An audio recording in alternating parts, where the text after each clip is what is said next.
sun's shining. I don't know what you do down here in Cardiff, but you always make sure you bring the weather, so that's good to see. We've moved from our traditional date in October to November. We're 2 weeks out of those Liverpool European cross-country trials. It's a busy year for British athletics teams. Obviously, European cross-country pre-Christmas and then World cross-country after Christmas. Yeah, I mean, this is a perfect opportunity, 2 weeks out from the trials, for people to show form. It's a really good opportunity for those head-to-head clashes, and I think in 2 weeks' time it's going to be similar conditions, quite muddy out there today, and perfect prep for the European Cross, which will be a mud bath in Brussels. And the fact it's part of the World Athletics, cross-country tour as well, gold label, that really does bring international athletes to test our best, the likes of Jessica Warner-Judd. We've got Mark Scott in the senior men's as well. That must excite you as well. Yeah, and I think it gives them a good test. At this time of year, often we've just had domestic battles, but you've got athletes from all over Europe and East Africa that's going to give them a really good challenge. So I think at this time of year, why not? And we've got the sports shoes and Nike cross-country miles coming up. Obviously, Britain have been hugely successful in those European champs in the mixed relay. This, again, is a really nice stepping stone to those European trials. Yeah, and there's not many opportunities to race over a mile on the grass and on the mud. So I think this is a good, test for people, and also another opportunity to get a short race in. Awesome. I'm sure you'll be course-side cheering those runners on. If you want a guest spot in the Gwent League, we can still find you a spot if you wanted to. I think my spikes are rusty, mate, I'm afraid. Thank you, though. Thanks again, Cheers. Steve. Thank you very much.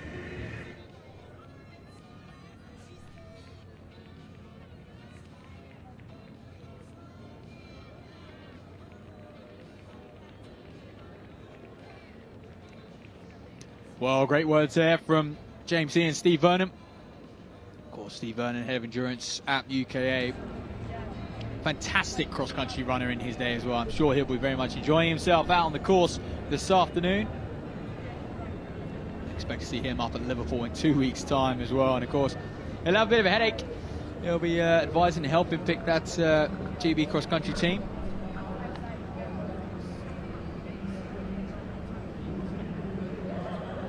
And of course, later on in the season, they'll be looking to pick that world cross-country team.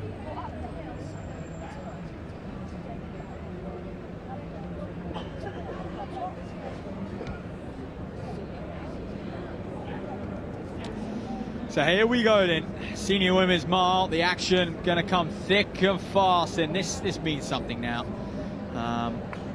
It really does. We've seen the juniors. They've run fantastically. They've provided us some great entertainment, but you could say this is the slightly more business end of the fixture. So, Sport Shoes Mile, kindly sponsoring this mile event again. Like I said, James Williams, CEO of Welsh Athletics, said, you know what, we're 2 weeks out from Liverpool, why not give these athletes a chance to get on the start line, practice what it's like to do a cross-country mile, so they can prepare for the trial in 2 weeks' time in Liverpool. So often, they don't have any opportunities to practice a cross-country mile, and you turn up at Liverpool and you haven't got any experience over the distance, and you can't have any takeaways. But I was mentioning before, I think the strongest lady on the day will win this race. It doesn't matter how good you are on the track. Running on, you can see it's very soft, it's sticky, it's sapping out there on the course, and that's really going to affect those. In fact, those track runners who do rely on good footing and a good toe drive and whatnot off the track, I think they might even be at a disadvantage here. But I could be proven wrong. Let's have a look who we've got in this field. We're going to have a few walk forwards. Holly Archer, well, European silver medalist indoors a few years ago, 4:07 for 1500. There she is. Little bow to the camera. And she's someone who will look at that, GB team to make that relay team in 2 weeks' time as a serious goal. She wants to get back in that GB vest. Like I said, previous European 1500 meter silver medalist. There we are. Alex Shippey then, Bucks Indoor 1500 meter second place up. As well, second over the steeplechase outdoors, 4:15 for 1500. On the outside, Hannah Cameron, Scottish outdoor 800 metres silver medalist in 2023, 19th in the short course at the Scottish Cross Country Championships. Now that was just last week, so maybe that's an indication of the form she's in. She'd expect to be higher than that at the short course Cross Country Championships. And look at that, you can see their stance is a lot more aggressive, isn't it, for the mile than it is for a 10k cross country. So away they're going, a lot more space on the course for these ladies. They're going to be able to pick their line. It's going to be fast and ferocious. A slight downhill section at the start. They were going to round this turn. Lauren Church there up front. She's in the pink as well. Emma Hausham of Reading AC. Look out for Hannah Owen, typically a 10,000 metre runner, but great to see her over the mile distance here at Cardiff, coached by James Thee, just like Holly Archer is now, by the way. So that's a little bit of insight for you at home. But, well, there won't be any separation till very, very late on, one would presume. And that is just purely down to the lack of distance these ladies are going to run, obviously, over the mile. And I don't think it's going to be interesting to see what tactics are even adopted. I think, you tend to just, want to run hard, don't you? And see if you can hang on. I think you just have to stay in contention when it's this short. So I think they're going to get some good footing. So you're going to do one small lap and an extension. What that extension is, I don't know just yet. There's the map to the right of screen. So, bunch of women at the moment. A lot of pink in there, and the athletes in pink is because they're representing Sports Shoes. It is the Sports Shoes sponsored mile. They've done terrific at putting on race. They put on the Home Nations 5K. In fact, World Metro Nat Shipley to the left of picture in the pink ran very, very well there in August. 16:09 over the road for 5,000 metres. On the roads over 5,000 metres. I do apologise. Look at this, Hannah Owen. Well, I mentioned before, I did say that, even though it's a mile on the country, it does favour the distance runners. It favours the stronger athletes out there. And Holly Archer, training partner, will give chase as well. She's been in front remote. And Owen, it is reported she was ill during the week, so it's great to see her attacking it early on. And sometimes I think she just, when you're a distance runner, you think, God, how bad can it be? I'm used to running over 10,000 metres. I'm used to doing, 25 laps of the track and more even. And she goes up that hill like nobody's business. Light work of that steep little incline. So they're going to have a twisty section ahead of them, these women. It was Irwin and Archer. And maybe this will inspire Irwin. I mean, she's someone you'd look at that GB cross-country team over, over the full senior women's distance, 8-9K. And she'd be looking to make that team. But goodness me, the way she's running this mile, she might fancy a spot in the relay. Holly Archer then giving chase. Hannah Cameron, I said she's accustomed to a short course, 19th to the Scottish short course last week. Lauren Church and Shipley giving chase, so it's all pink at the front of this women's race at the moment. So we try and get some eyes on this race. A lot of switchbacks, a lot of technical turns, perhaps more than actually at Liverpool. Liverpool tends to be, just one big, square circuit almost. And of course, you've got the famous switchback before the finishing straight at Liverpool. Cardiff proving a little bit more of a technical mile, and there's that hill thrown in there as well. So Owen seems to be one of the better ones at negotiating that hill, albeit early on in this race. And I can't believe how much this race is stringing out. It's only a mile, ladies and gentlemen. Hannah Owen has a margin you'd expect to see at the end of an 8,000 metre cross-country race. Holly Archer in second. Can she hang on? She's been under the watchful eye of James Thee. So James Thee, as a coach, he's announcing on the day he may well have conquered the cross-country mile. He seems to be the best in the business at getting athletes to perform over this cross-country mile. Hennigan last year making that GB team, representing GB out at the European Championships in that relay team as well. So he's had some success already, but Owen, I mean, surely not. She's not going to lose this from here. She's strong. There's no doubt about it. She'll know how much she's got in the tank. If she had company at this point, you'd be questioning her sprint finish. But considering she's got this gap, I'm not sure anyone's going to reel that in. And she is just gliding over the mud, ladies and gentlemen. And oh my goodness, we got a battle for second place. Holly Archer now drifting back to third. Lauren Church in fourth as well. We'll identify that second runner. Could be Molly Butterworth in second. But let's enjoy Hannah Owen. What a dominant display so far in this mile. Is she going to break 5 minutes? That's what we're looking at. Times are irrelevant. They really are. It might not even be might be over a mile, might not be a full mile, but goodness me, what a run from Irwin. And like Thee said, pre-race, I asked him, what are her chances, stepping down. It's quite a big step down in distance for her. He said, well, she was unwell during the week. She's just going to roll the dice and see what she's got. But she has absolutely dominated. If you're watching this, if you want to perform at the Liverpool Cross Country Champs, you want to make that relay team in 2 weeks' time, be scared, because Hannah Owen has demolished this field here today, and it's a good field at that. Here she comes across the line, no messing around. Congratulations to Owen, and well, that might well change her plans going forward. Lily Hawkins in second place, coming across the line, and Laura Church is going to nab third here. And will we see those two do battle over the mile at Liverpool in 2 weeks? Holly Archer there, just dropping back from her early position. Hannah Cameron there, Saxon coming through, and they're going to streak through. Shipley just fading back as well. She was up there at the start. And Cardiff Met athlete White just crossing the line. Wow. Well, that was exciting. We got the men to come, so do hang around. 35 past 1. So 5 minutes or so's time. We're going to see the men just do exactly the same.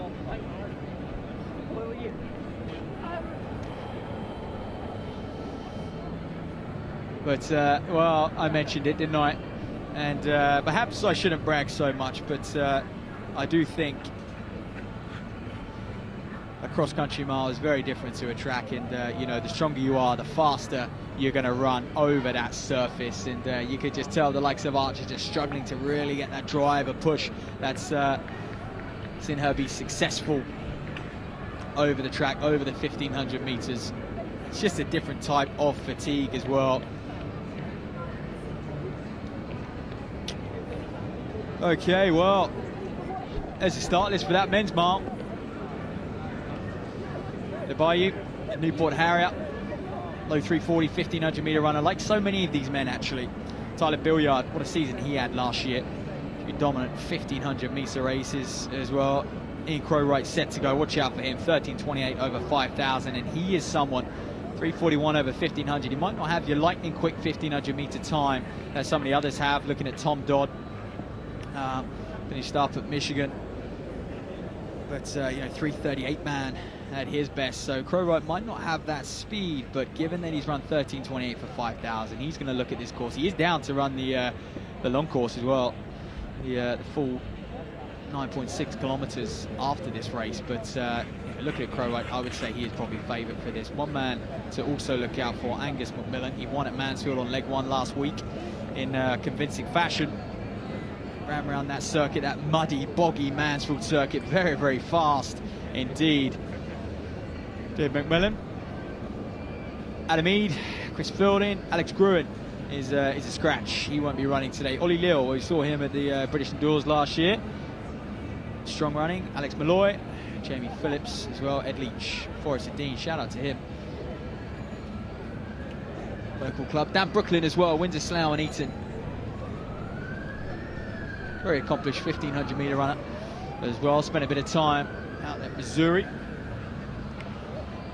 University over in America. Like so many athletes these days, you know, come bounce off that American circuit. It's great to see them when they do, then they come back and they compete domestically.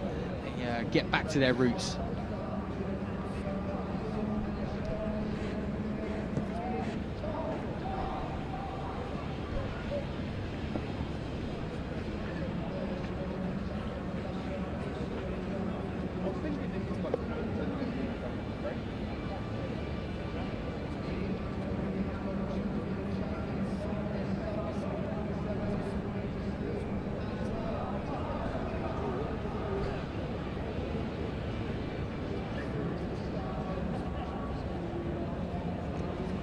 Well, we are just waiting to pan over to the start of this men's mile. Briefly gone through the lineup. It's, like I said before, yes, Tom Dodd, one to watch. He was under the watchful eye of Matt Yates now, if I am correct. Ben Reynolds, look out for him. Coached by James Thee. And the reason I say that is because Hannah Owen's dominant display that we just saw. So he'll have his athletes prepared. So away these men go. Ben Reynolds is going to be in the Cardiff AC vest. You can't miss him. A few Ponty vests out there as well. Also coached by Fee. And is that Fee called Curtin? It might be. Late entry into this one. Marathon man bouncing off of Frankfurt. Maybe getting stuck into a cross-country season. It looks like it is him. And oh goodness, he's going to be super, super strong. He'll also know these fields very, very well. Wolf Eagle, Curtin. So Dan Brooklyn to the fore as well. Looks like McMillan up front. He's rocking the sports shoes. So there's a few athletes in the white vest, in the light blue shorts. They are the sponsored sports shoes athletes for today. It is their mile. They've done a terrific job of putting on many races up and down the country, I may add, over the year, and they just continue to do more and more, and really kind of, you know, they are growing the sport one race at a time. Chris Barnes and those at Sports Shoes doing a phenomenal job. But Crowright dead centre in the blue and the blue top half and the white bottom half vest, black shorts and fluorescent spikes. Alex Malloy, the Adidas singlet as well, tucking in behind Crowright. There's Billiard.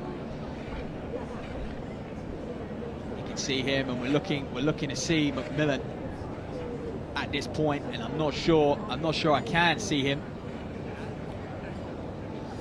So no Angus McMillan. It's a shame because he ran phenomenally last weekend at Mansfield, and I thought, you know, he would be a strong favourite for this one, to be honest with you. But can't seem to see him, so that's that. And yes, look out for Fiegel Curtin in the Ponte vest, that black and white checkered vest on the outside. He's wearing a t-shirt under his vest.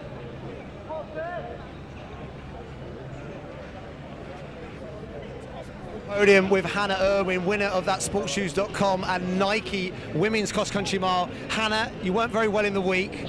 We switched to plan B that was going for the mile. I say we because I coach Hannah, but how did you find that, Hannah, having switched to that mile?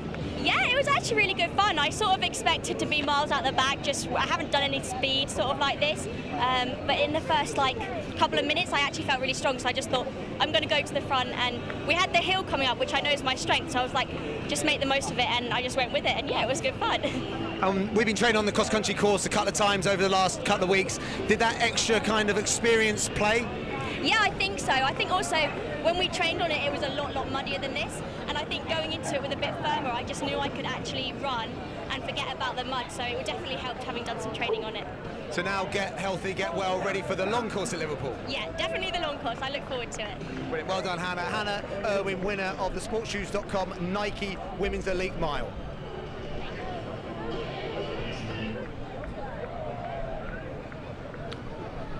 Well, there we are. Great words from James, who ironically coaches Hannah, and what a dominant display from the distance star, from the 10,000 metre specialist. Hannah Irwin, Commonwealth Games representative as well over that distance. But back to this men's mile, and it hasn't broken up yet. Unlike in the women's race, we've still got 3 or 4 men abreast at the moment. Crowright, I said he was kind of my pre-race favourite, seems to be struggling to hang on to these boys. Tom Dodd, 3:38 man over 1500, looks phenomenal up at the front at the moment. Alex Malloy in there as well.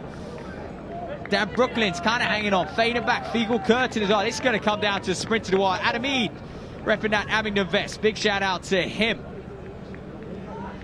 Ed Leach fielding in here as well. Phillips, Tuffin and Waterworth. Tuffin is looking to just move things along at the front, and it's all going to be who can make that last move, I think. Unless it's convincing enough to hold the rest of the field up. Dodd's going to give chase. So it's Tuffin and Dodd now. It's the 3 athletes in the sports shoes kit. Alex Malloy, don't count him out. He's going to try and come with a fast finish. It's who could drive through the mud the best at this point, coming into that downhill. Look at Tom Dodd go. Are you kidding me? He surges to the front. Can he hang on? Oh, that fatigue waves over you real quickly if you're not careful, especially on this terrain. But Tom Dodd, a dominant display. Congratulations to him. He's going to take this mile. He's going to warm up for Liverpool in 2 weeks' time. Billiard is second. Wow, that may well be a 1-2 finish that you could see at Liverpool, I must add, and that was impressive. Fiegel Curtin coming across the line. Crowright jogging across, and look, he's going to line up in that senior men's race in an hour or so's time. Maybe he knows that, and he thought, you know what, race is gone. And I'm going to get ready for that senior men's race now. Ben Reynolds, I did mention him previously, back from Oregon University. Went out there now under James Steig, fantastic youngster. Can he get back to that promising level that saw him gain that Oregon scholarship? And Remy Adebayo as well, coming across the line just now.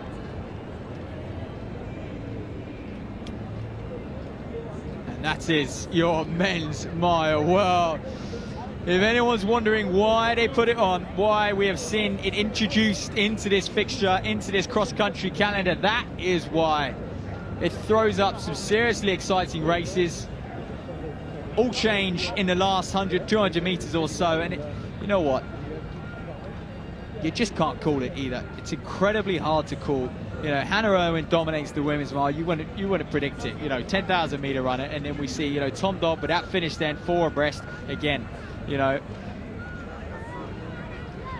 fantastic run from all. Okay then, well, next up is the senior women, and this, you know, we are now moving on to that World Cross Country Tour.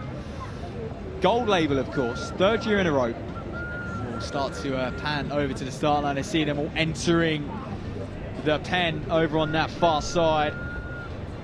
And they're due off at 1:45, so a little bit of time, 5 minutes or so.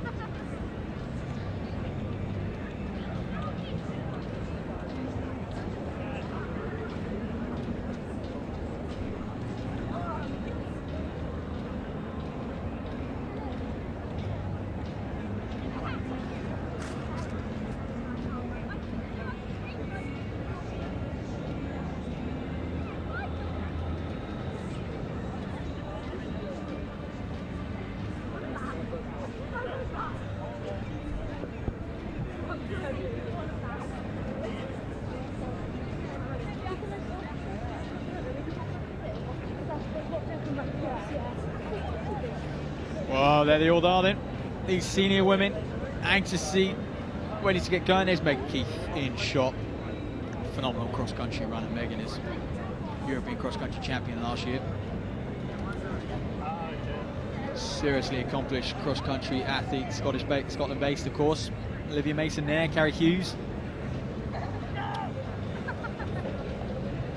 few Oxford University students in the background. Look out for them. They've got a massive busload of athletes up here today. It's going to be their trial event for, or selection event for that varsity cross country, which is coming up in 2-3 weeks' time. And of course, this is one of the first races of the day that we are going to see some international athletes who have traveled in from Kenya, Ethiopia, Uganda, Burundi, all over the world to race here on the Llandaf fields at the Cardiff cross country. So some of the big names to look out for. They're going to be walked forward. They're going to be brought forward to camera. I will introduce them for you. Lakina Baya, though, goodness me, 2023 Albufeira cross-country champion, and 2022, sorry, and that's the title. If you know that Albufeira cross-country, it's quite a serious event. You've got to be a pretty good talent to win that. But a lot of these Ethiopians and athletes from Burundi as well, they're kind of untested at the moment. We haven't seen it, you know, they're up and coming. So there will be question marks over them, especially question marks how they can handle British cross-country, traditional cross-country, perhaps. So I'm excited to see, you know, what they can do, and, you know, will we see them? Some of them ran the World Cross Country last year. Most of them didn't, and we know what the selection like is for the Ethiopian and Kenyan team. Goodness me. Got to be exceptionally good to make that team, so, you know, it's understandable that they didn't compete out in Bathurst, Australia last year. But look out there as well, there's Anne Lee, the African under 23,000 meter champion there. She's in the orange to the right of picture. Keith next to her as well. Ellie Wallace, North Somerset athlete, ran pretty well over 5,000 meters last year. But there's Aimbot Kina from Ethiopia. What can she do here today? Well, we don't know too much about it. There's not that much information out there, but this is one of her, you know, I do know the Ethiopians and the Kenyans were very, very excited coming over here. They said, is it going to be muddy? Is it going to be muddy? It's one of the first times they would have run in mud, believe it or not. So I'll be super interested to see how they do and how they fare. But, you know, excitement, having that adrenaline going is part of it. But look at this thing, Gesture. There she is, decked out in the hockey gear. How can we not mention her? What a fantastic season she had last year. 8th at those World Championships over the 10,000 meters. That's seriously impressive. She's a World University champion in her time as well. Jenny Nesbitt, 10th at the Euro Cross Country just a few years ago. Jess Judd was 8th last year at the European Cross Country, may I add. She's looking to, she's a 3-time Liverpool Cross Country champion in the senior women's races. She's looking to add to that this year. So Here we go then. The 26th edition of the Cardiff Cross Challenge is now in its 3rd edition as well of a World Cross Country Gold Label Tour is underway here in Landau Fields. The senior women will attack the 6.4 kilometer circuit. It's quite short for some of these women, especially the likes of Jess Judd, used to competing over 10,000 meters on the track, and she's straight to the front of this race.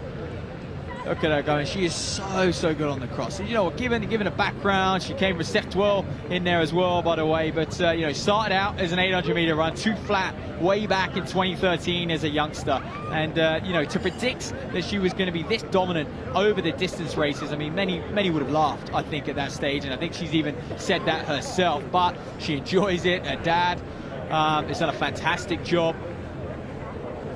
Mick Judd sort of nurturing her and, you know, working with her and staying by her side throughout her career. She's had her ups and downs, but she is very much on the up and has been for the last few years. I think that was highlighted this year. What a special moment that was, 8th at that World Championships, over the 10,000 on the track. But look at this thing. Alex Millard, Jenny Nesbitt, Izzy Fry, Megan Keith. They're your kind of Brits in contention for top prize today as well. Millard and Fry trained together. Fry leaving that Team New Balance Manchester just this year, actually quite a surprise, but moved herself down to Loughborough, wanted to train alongside Millard and the coaches down there.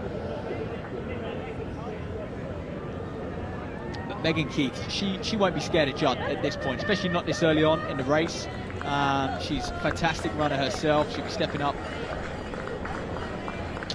to that senior age group very shortly as well.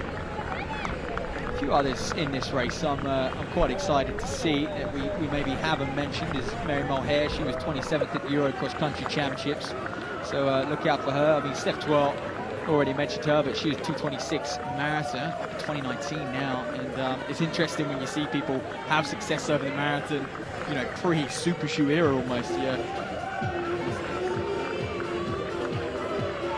To join me at the podium with the winner of that sportshoes.com Nike men's mile, Tom Dodd. Tom, you're making a habit out of these mile races at the moment. Yeah. You must be really delighted with winning today. Yeah, very delighted. Using it as a little bit of prep for Liverpool in 2 weeks' time, so very happy that this went well.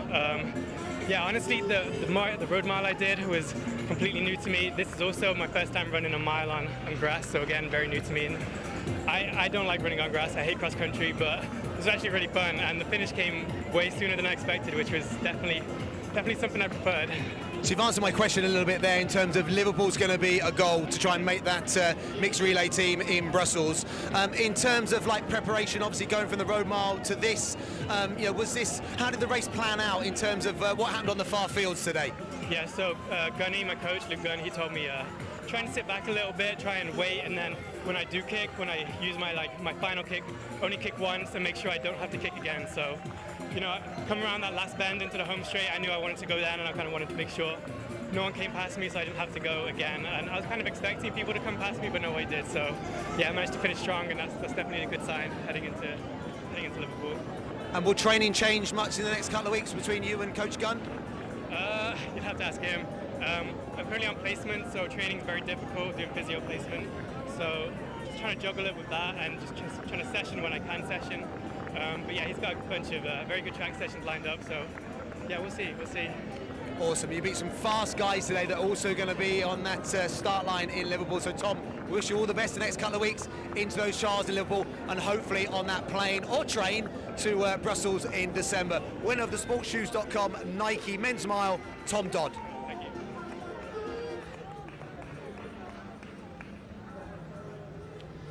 Well, that was James Thie with a very happy Tom Dodd, a very impressive run. He won the Sports Shoes mile in that men's race with a terrific sprint finish. And look at this thing, look at the crowds, the hordes of women who are attacking this Cardiff Cross Challenge. It's not just the Cardiff Cross Challenge, it's also World Athletics Gold Label Tour, and of course the John Collins Gwent League as well. That's why we're seeing such depth in women here in the Welsh capital. But Megan Keith then stolen a bit of a march. She doesn't care who she's racing today. She's going to make it hard. Jess Gibbon making awfully hard work of that log there.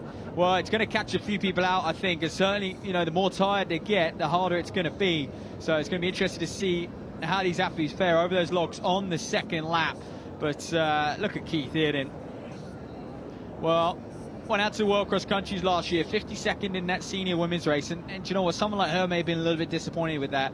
I think it is a bit of a baptism of fire, the World Cross Country. You know, we know British athletes can dominate the European scene, especially over the country, especially in that kind of niche under 23 age.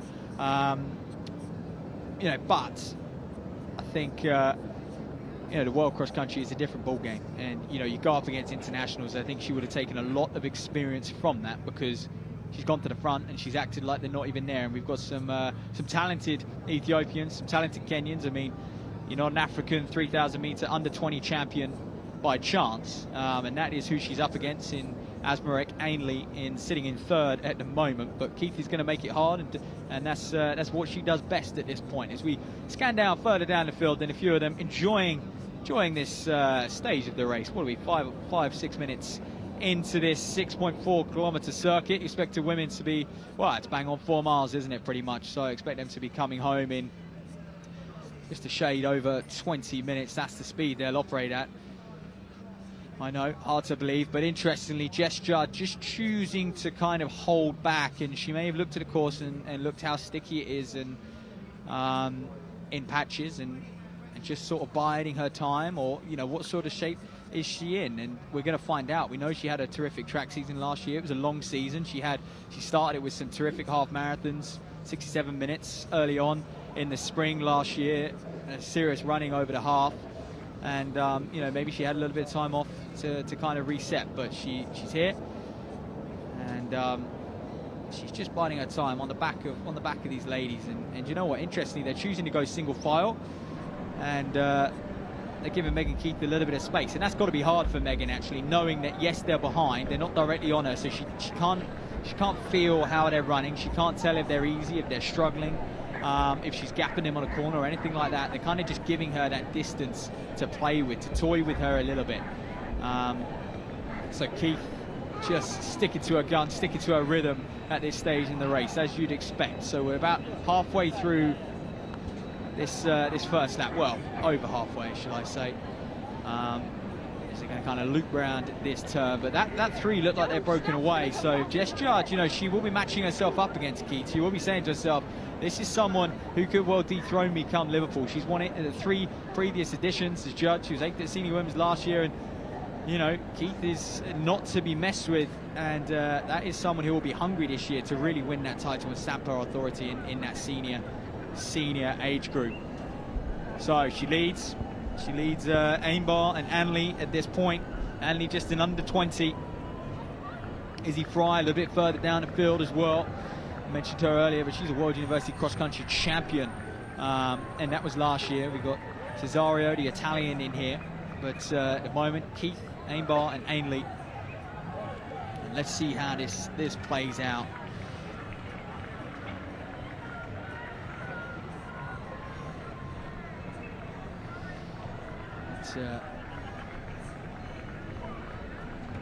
Vindix Toth as well, the Hungarian champion, in here. We'll sort of scan to her a little bit further down the field, and there's look at that great pack. A few Oxford University students going neck and neck. Maddie Williams, shout out to her. Both looking to bid their spot at the Varsity Cross Country Championships, represent Oxford, become a full blue, of course. But Keith back to the front of this race. Stolen a bit of a gap, but you know what? We're coming up to that halfway marker, and she looks very, very comfortable at the moment. She's asking questions of these internationals. Well, they've come over here. I've heard they were excited for the mud. They might have a different opinion on the mud at the moment, but they're creeping up on Keith now, and it's going to be interesting to see how they are, you know, negotiate that turn. Don't look to negotiate it anywhere near as well as Megan Keith, to be honest with you, and she just looks supreme. And Judd out there is, you know, the questions are being asked of Judd.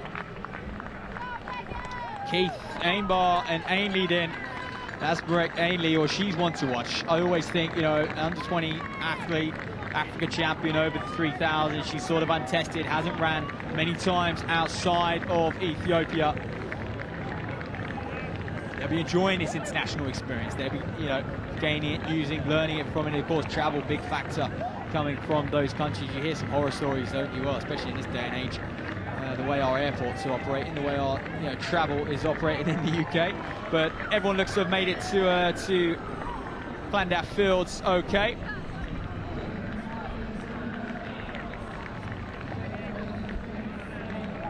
Huge depth in this senior women's race. Look at them all. That just gives you a little bit of context, and it's so good to see. You know, we know the road scene is booming, but cross country is very much still the heart of our sport. It always provides us excitement through the winter months. It is a true test of endurance, in my opinion. And I tell you what, Megan Keith has that in abundance.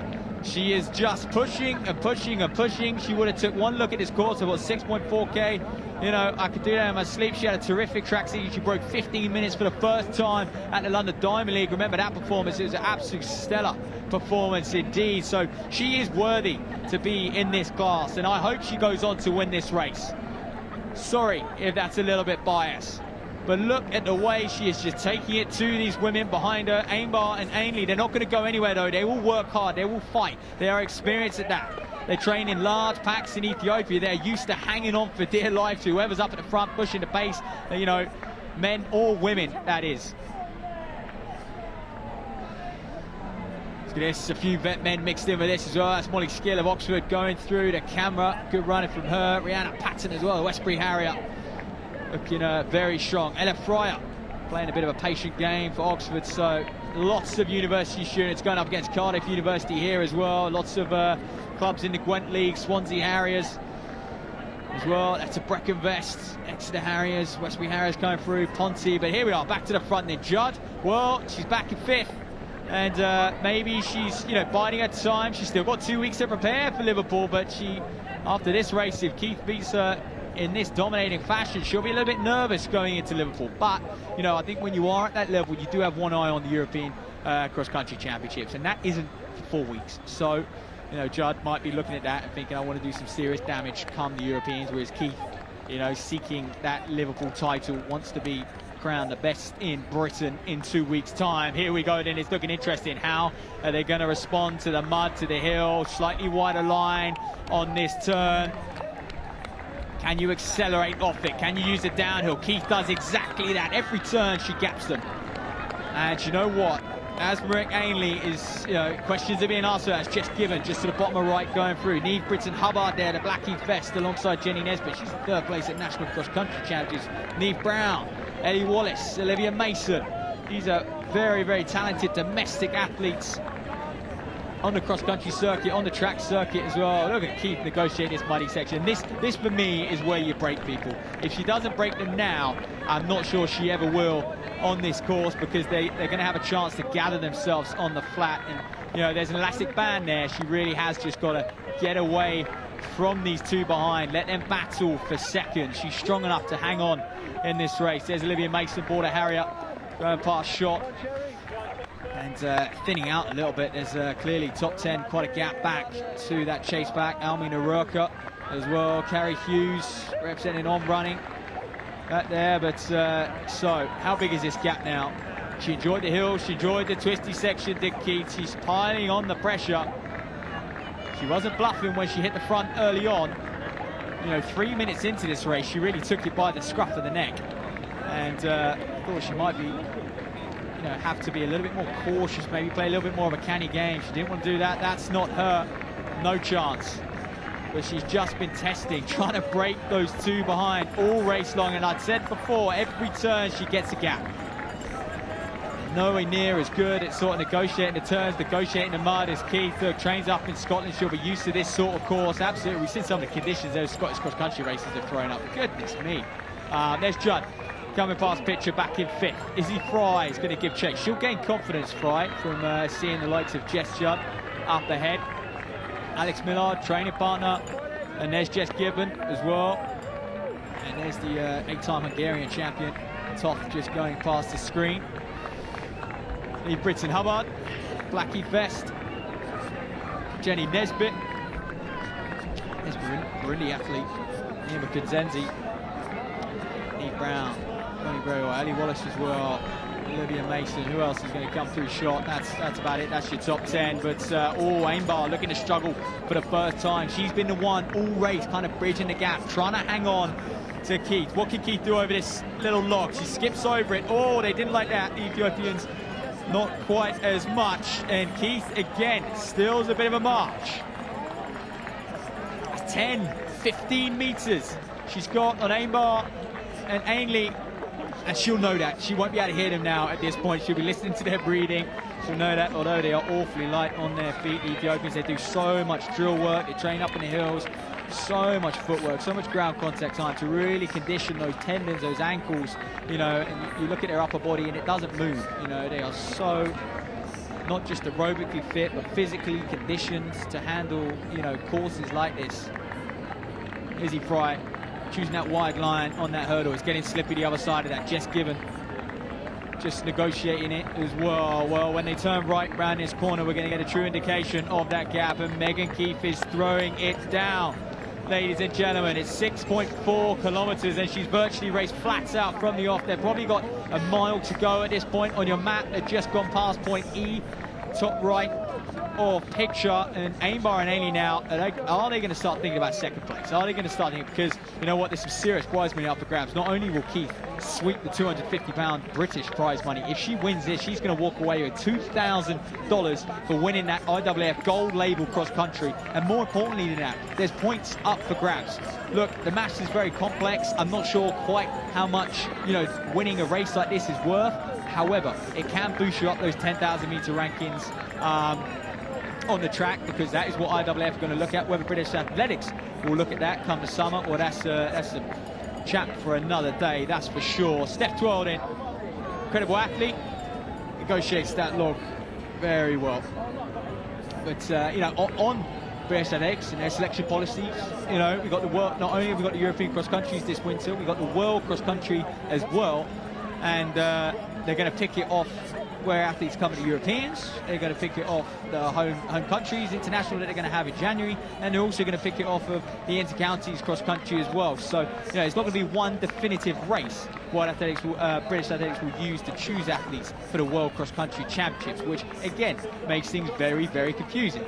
But here we are then, further down the field, as we pan back to Megan Keith up front, and look, you know, she looks super strong now. She was testing them over that technical section. I said if there's a chance to break them, it was on that section, because, you know, they're going to be able to hang tough. They're going to be able to rally at this point in the race. You're coming up to a kilometre to go. Even if you're hurting, you can rally at this point. But Keith just broke them at the right time. She's screeching ahead now. Ainbar sat in second all race, and goodness me, I can't help but think, is Asmarak Ainley, the African under-20 3,000 metre champion, is she just biding her time? Is she going to out-sprint Ainbar? Well, it's an interesting battle for the minor places. However, given we are here in Cardiff, in the Welsh capital, and this is a British Athletics stream, we can get excited about Megan Keith and what she is doing here. She is leading this race. This is a battle for second and third if you are just joining us. Keith just flowing across the ground. The crowd getting a good look at her. And this is something the organisers have done so well at the Cardiff Cross Country. And they designed a course which is spectator friendly. You get a good eye of the athletes the whole way around this course. There's Steve Vernon. Look at him. Head of endurance, giving her a good old cheer. Megan Keith. He'll know what he's watching right now. He'll be very, very impressed.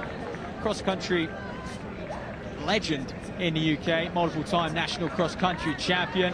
Obviously headed up that New Balance Manchester team for a while as well. There's Esther Jones of Oxford coming across screen, having a good run, enjoying herself out there, no doubt. Someone who is enjoying himself is indeed Keith. Sponsored by New Balance. And for me, she's announcing herself on a world-class level here. She really is. Not just the fact that she's you know, beating some Ethiopians, but you know, she's also throwing it to Jess Judd, and that is someone who is 8th in the world over the 10,000 metres. You know, someone who was 8th at the European cross country last year, someone who's established over the distance races, and it's not like she doesn't like the country. She's a phenomenal cross country runner, is Judd. But today, Keith is better, and she's better than the whole field out there. She'll enjoy this one.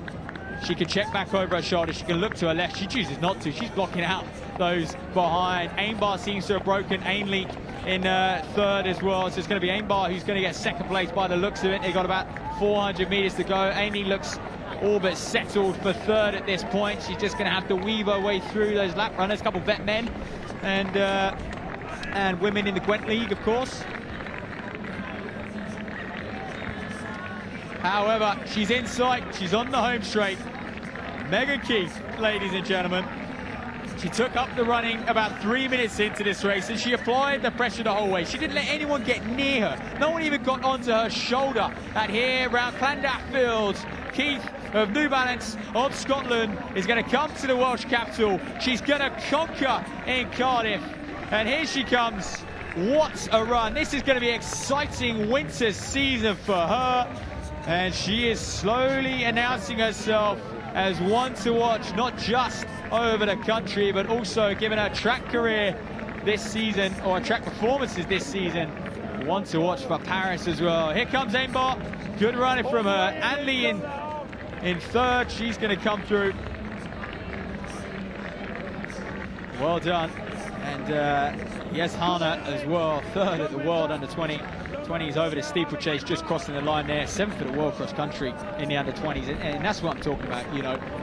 Top 8 at the World Cross Country, albeit the Under-20 category. Keith has just demolished them. But here comes Jess Judd. She'll get second in the Cross Challenge series. The Cross Challenge race. Unfortunately, we'll miss out on that prize money on the World Cross Country Tour, but a good run for her, and you know, perhaps a little bit of a humbling experience is going to motivate her for the next 2 weeks heading into Liverpool to really kind of sharpen her spikes, if you like. Izzy Fry across the line as well. Great running from her. Dorgetson, the Hungarian. Jess Gibbon, great run from her. Top 10 finish. Top 10, no joke when you've got the likes of these internationals coming along as well. Alex Millard, well, that's a face of pain, isn't it? And she crosses, just looks happy that it's over. Relieved is probably the right word. Neve Britson Hubbard across third at the National Cross Country last year. Eddie Wallace, what a run, by the way. Neve Brown and Jenny Nesbitt, once upon a time 10th at the European Cross Country Champs, still trying to find form and get back to that level is Nesbitt. And Olivia Mason, she'll be delighted with this performance. She really will. As she comes across, and I'm not sure where we are now. Maybe top 15, top 20. Mulhare of Ireland, 27th Eurocross last year. Goodall behind her, looks to be coming down. Tarver, Wilson. Classic domestic battles taking place out on the course. Not too many sprint finishes, I think. You know, that's probably down to how taxing conditions are now. Carrie Hughes managing to hold off Tent Land, or is she? Just about. I think Hughes is just about going to hold her off as they both rally those final strides. But, oh, Steph 12. Well, this shows you just how strong that field is, just where the depth of this senior women's race was. Someone like Steph 12 down in the teens. Almina Roca. Good run from her. Very strong. She's been in good form on the track as Naroka as well. So, yeah, Sutton District athlete Goodall coming across. So look, it's Emily Carroll giving chase. Can she pepper right on the line? Oh, yes, she can. What a finish from her. She'll be delighted with that. Here comes Maddie Williams of Oxford, first university student home. Great run from her. Good, beating some serious opposition. Lizzie Apsey there. And come across just behind Katie Hughes of Aldershot, Farnham and District. As they flock across now. But still big gaps in that senior women's race. It really is. There's Ruby Wolf. So that may well be Phoebe Law, previous Southern Cross Country champion, I think, or National Cross Country champion, I should say, once upon a time, potentially. Who just crossed the line, kick to the poly athlete. Charlotte Buckley with a big sprint finish. Oh, just getting pipped by the Western Tempo athlete. Mara Owen. Always got a smile on her face. Very, very strong running from all these women. And interestingly, look, I mentioned Jess Judd.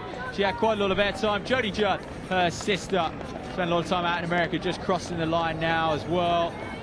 And who else have we got coming through? Lydia Camp of Oxford, great running, won her battles out there, holding off that Swansea Harrier behind.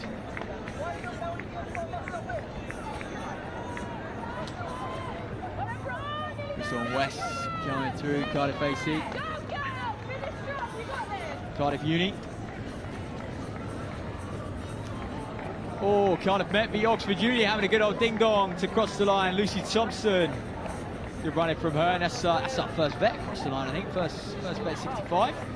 Good running from him. Well, we'll just keep an eye on the timetable. We've got that under-20 men's race coming up at 2:30, so around about 20 minutes. So you have got a little bit of a break, but don't go anywhere, because we've got the senior men coming back. We've got some huge British talent to focus on. Mark Scott, Matt Stonia, Zach Mohammed, those guys, and we've got some mega international talent as well. And that will crown off the British Athletics Cross Country, a World Cross Country Gold Label Tour. And we're really kick-starting that cross-country season. I always think that first cross challenge announces cross-country in Britain, if you like. So, quick break, but enjoy watching the rest of these senior women flock across the line. There's going to be lots of battles out there.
So next up we are going to have the British Cross Challenge top 3.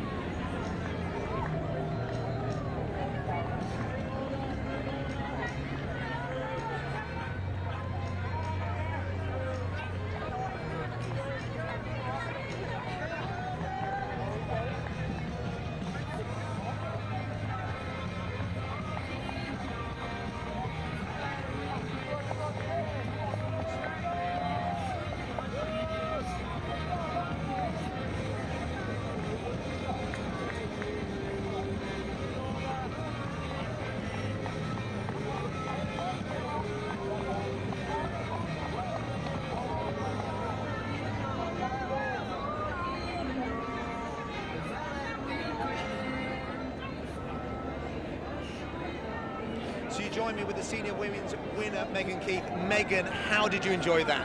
Oh, that was great fun. I've run here my 3rd year now, so every year I love this course and I love coming out and running really hard, so it's just another really good day out.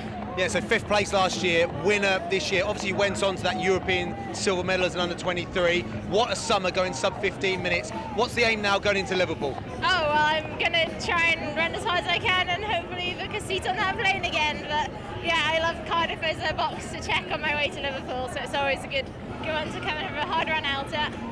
Did training indicate you were going to run as well as you did today? Has it gone to plan recently? I've been out hammering reps on the muddy fields at Edinburgh, so that normally stands me in good stead. Awesome, so welcome again to Cardiff, and what a brilliant win. Megan Keith, the winner of the women's race today. Good luck in Liverpool. Thank you very much.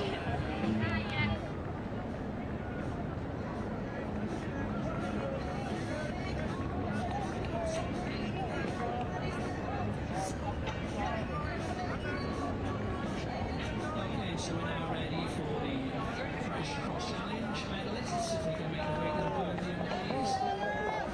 Again, being presented by Chris Moss.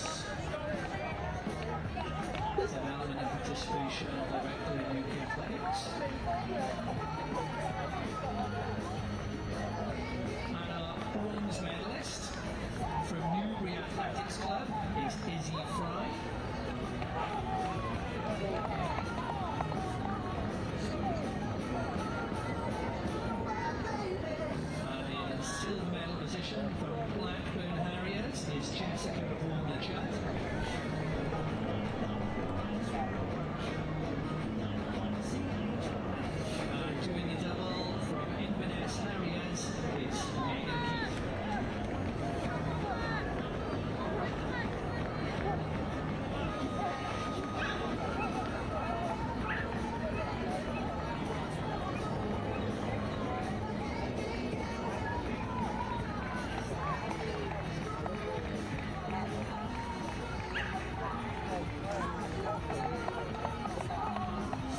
So just 8 minutes or so away from the under-20 men's race. We're going to go straight to that senior men's race after that as well. This is the kind of climax, the end of the senior ladies race, and a lot of the athletes you're seeing now will be a part of that Gwent League fixture.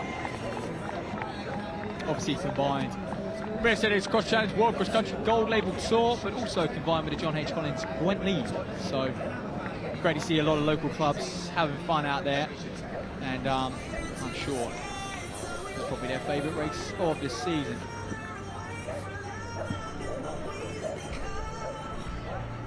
So have you missed us from a British perspective?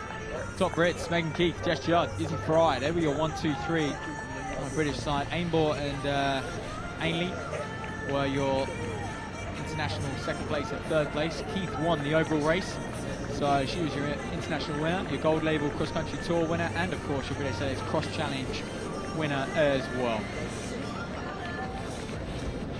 Well, there's the under-20 men. There's a few names who we're going to get to see in that. Ed Enzer, Jacob Alexander, Tom Archer, Isaac Carnot, Connor Bell, Matthew Blacklock, Josh Blevins, Adam Barber as well. So a few names to look out for in this under-20 men's race. They're going to run exactly the same distance as those senior ladies, 6.4 kilometres. 2 big laps. For those of you who are familiar with the cross challenge course here.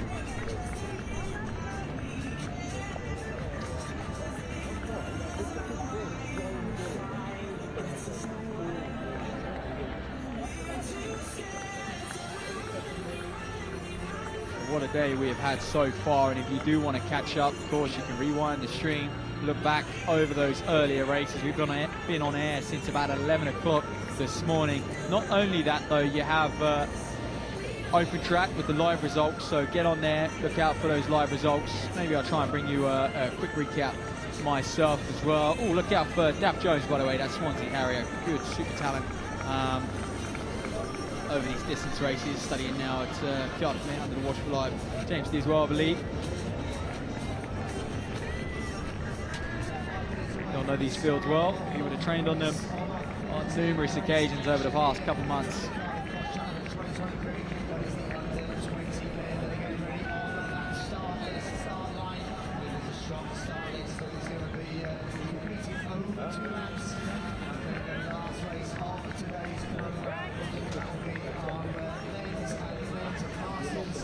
So let's have a look at a few of the names that I sort of picked out before we got going today. I mean, Corey Campbell's won, Scottish Schools Cross Country champion. I'm going to take him pretty seriously. Dan Galloway as well, 6th.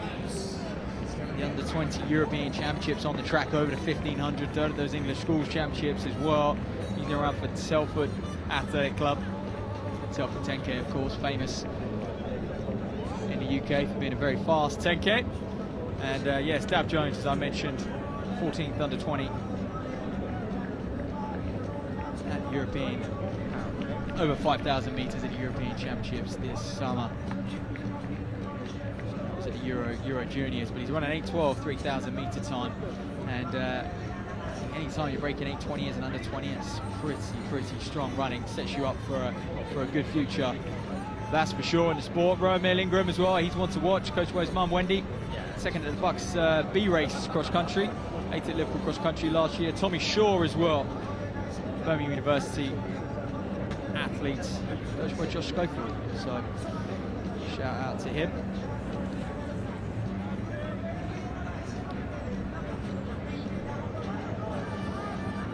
So not too long until those under-20s get on the start line.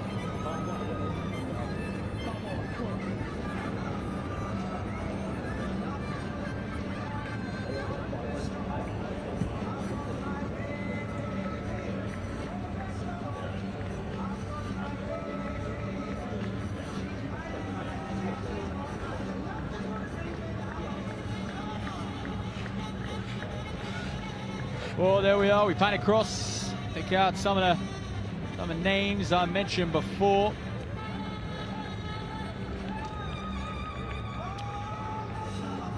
They're all there, all the main contenders. Big names are there, and you can tell for some of them they're delighted, aren't they? Camera in their face. Well, they're going to have to get used to that over the next few years. It's quite apparent that the faster you get, the more chance you're going to have a camera in your face before the start of a race. 476, look out for him. 475, sorry, Abdi Hamoud, Sharkshivan and Harrier. He's a serious talent. Here's Abdi, so I'm interested to see how he get on today. Be hunting for a victory on the mud. He's always there or thereabouts in this age group. Aldershot man, Michael Gar as well. Anytime you see an AFD base, that red vest, that red, white and green, you have to take note really, just because there's such rich history. And Max Duckworth as well, he's one to look out for.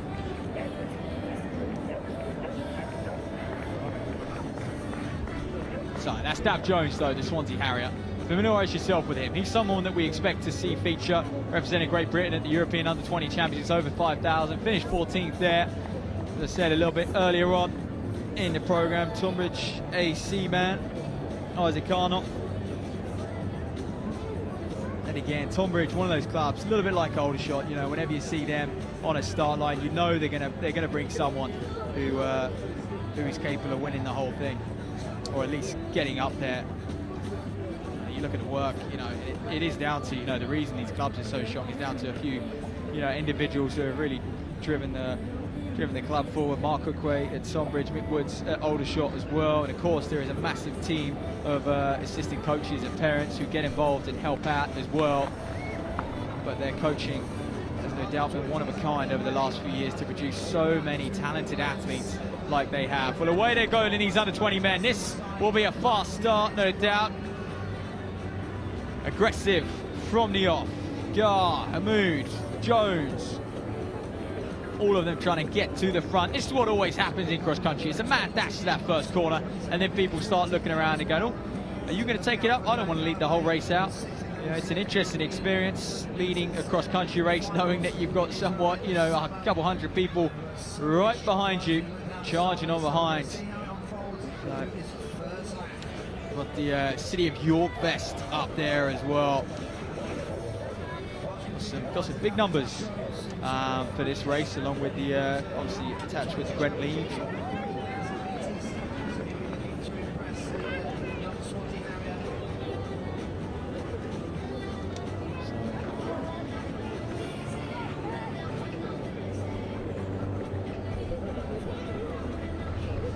Corey Campbell try and identify him as well, but at the moment it looks like Gar of Aldershot Farnham District, who's up at the front row. Emil Ingram on the far side in the purple. There's a Central AC vest there, dead centre as well, with the Slough and Eton vest.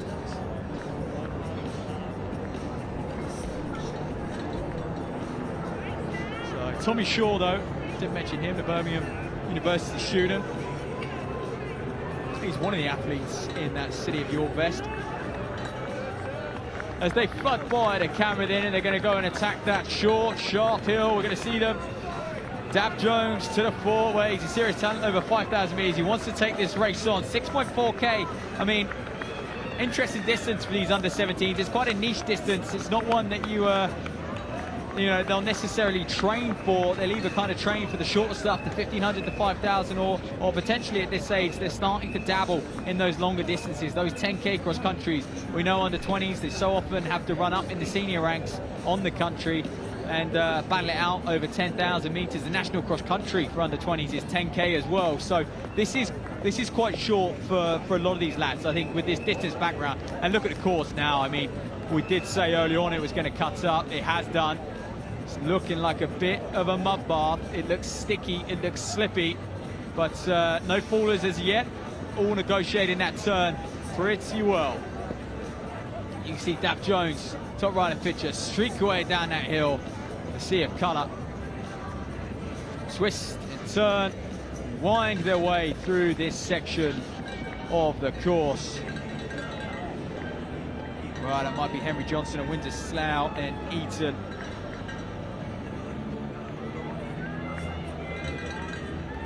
I believe it's, apologies, Sam Hodgson of Windsor Slough and Eaton, who seems to be up there early doors as well. That's a Gateshead Harrier. Got a few national cross-country champions in their time. Callum Johnson more recently, senior man. So, not hanging around at all, these under-20s, as they float their way around that bottom turn. They're going to approach the logs very soon, but Dav Jones looks comfortable up front. He's stretching it out. I wonder if he'd if this was his plan, or if he's just sort of comfortable, finds himself up at the front. Sometimes that's the way in cross-country. You feel good, and you just find yourself responding through the mud, you know, round the turns a lot better than everyone else. And you're like, well, if I'm here, I may as well make the most of it and push the pace on a little bit. And that's what he seems to be doing. He's got Hodgson in behind him, and almost a little pack of three look to break away. And we're less than 4 minutes into this race, and it is already thinning out. It's probably an indication of the pace they're running more than anything.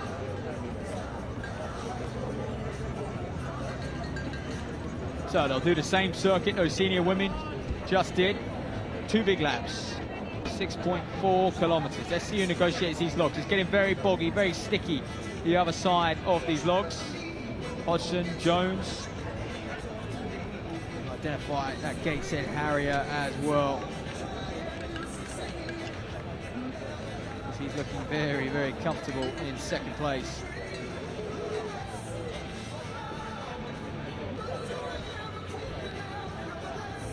The rest of them, there's Abdi Hamoud as well. Chelsea Barnett Harrier takes that turn rather nicely.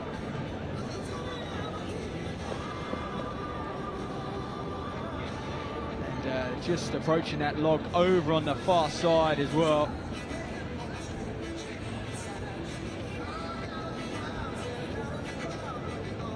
So these lads will be starting to prepare for that Liverpool cross country, and it's a quick turnaround for them as well. It's a bit like in the senior women's race, 2 weeks. You know, you are going to see athletes, I think they're going to be pretty much peaking right now if they are looking to make that, you know, that European team to represent GB out in Brussels at the European cross country champs, to go up against the best in Europe. So it's a good indication of where they're at. It's a good indication of who we might see make that team. And these four look like 4 men who are going to be right amongst it in 2 weeks' time, providing it stays like this. And Dav Jones looks comfortable up front at the moment.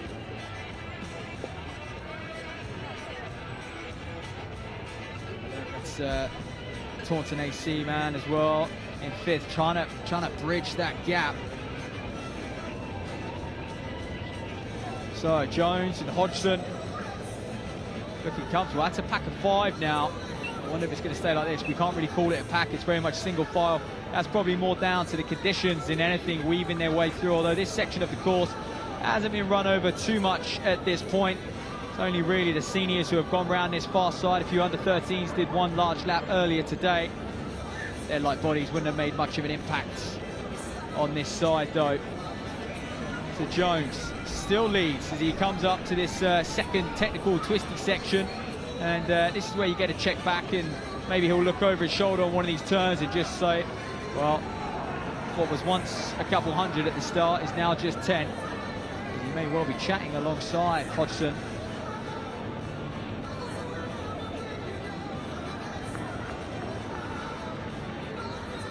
So it looks like it's Josh Blevins, actually, the Gateshead Harrier. Just ID'd Blevins, sitting in 3rd. He's been there all race long. Playing a little bit, playing a little bit of canny game, keeping a low profile at this point. Not looking to lead at any point in this race so far. And like I said there, Jones looks over his shoulder. It's a good time to check your shoulder at that point in the race. It really is. On the bends is when you want to do it. But all of them looking quite comfortable at this point. Got a couple Ashford lads, Lewis Small and Jack Small, brothers. Well, they look like brothers as well, don't they, despite their kind of vest and shorts. Yeah, kind of similar running styles out there. as well. So Ashford AC putting their club on the map as well. Not often you see that yellow vest to the fore in these races. No disrespect to the club, a lot of great clubs up and down the country.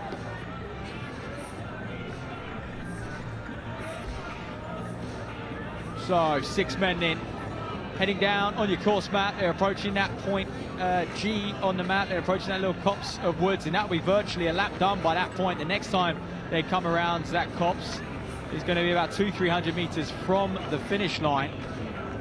So no change at the moment. And will we see, like we saw in the women's race, it's going to be that next twisty, hilly section, you know, round by points C and D on your course map. That's really going to test a few. That's where I think the race is going to split up. That's where it has done.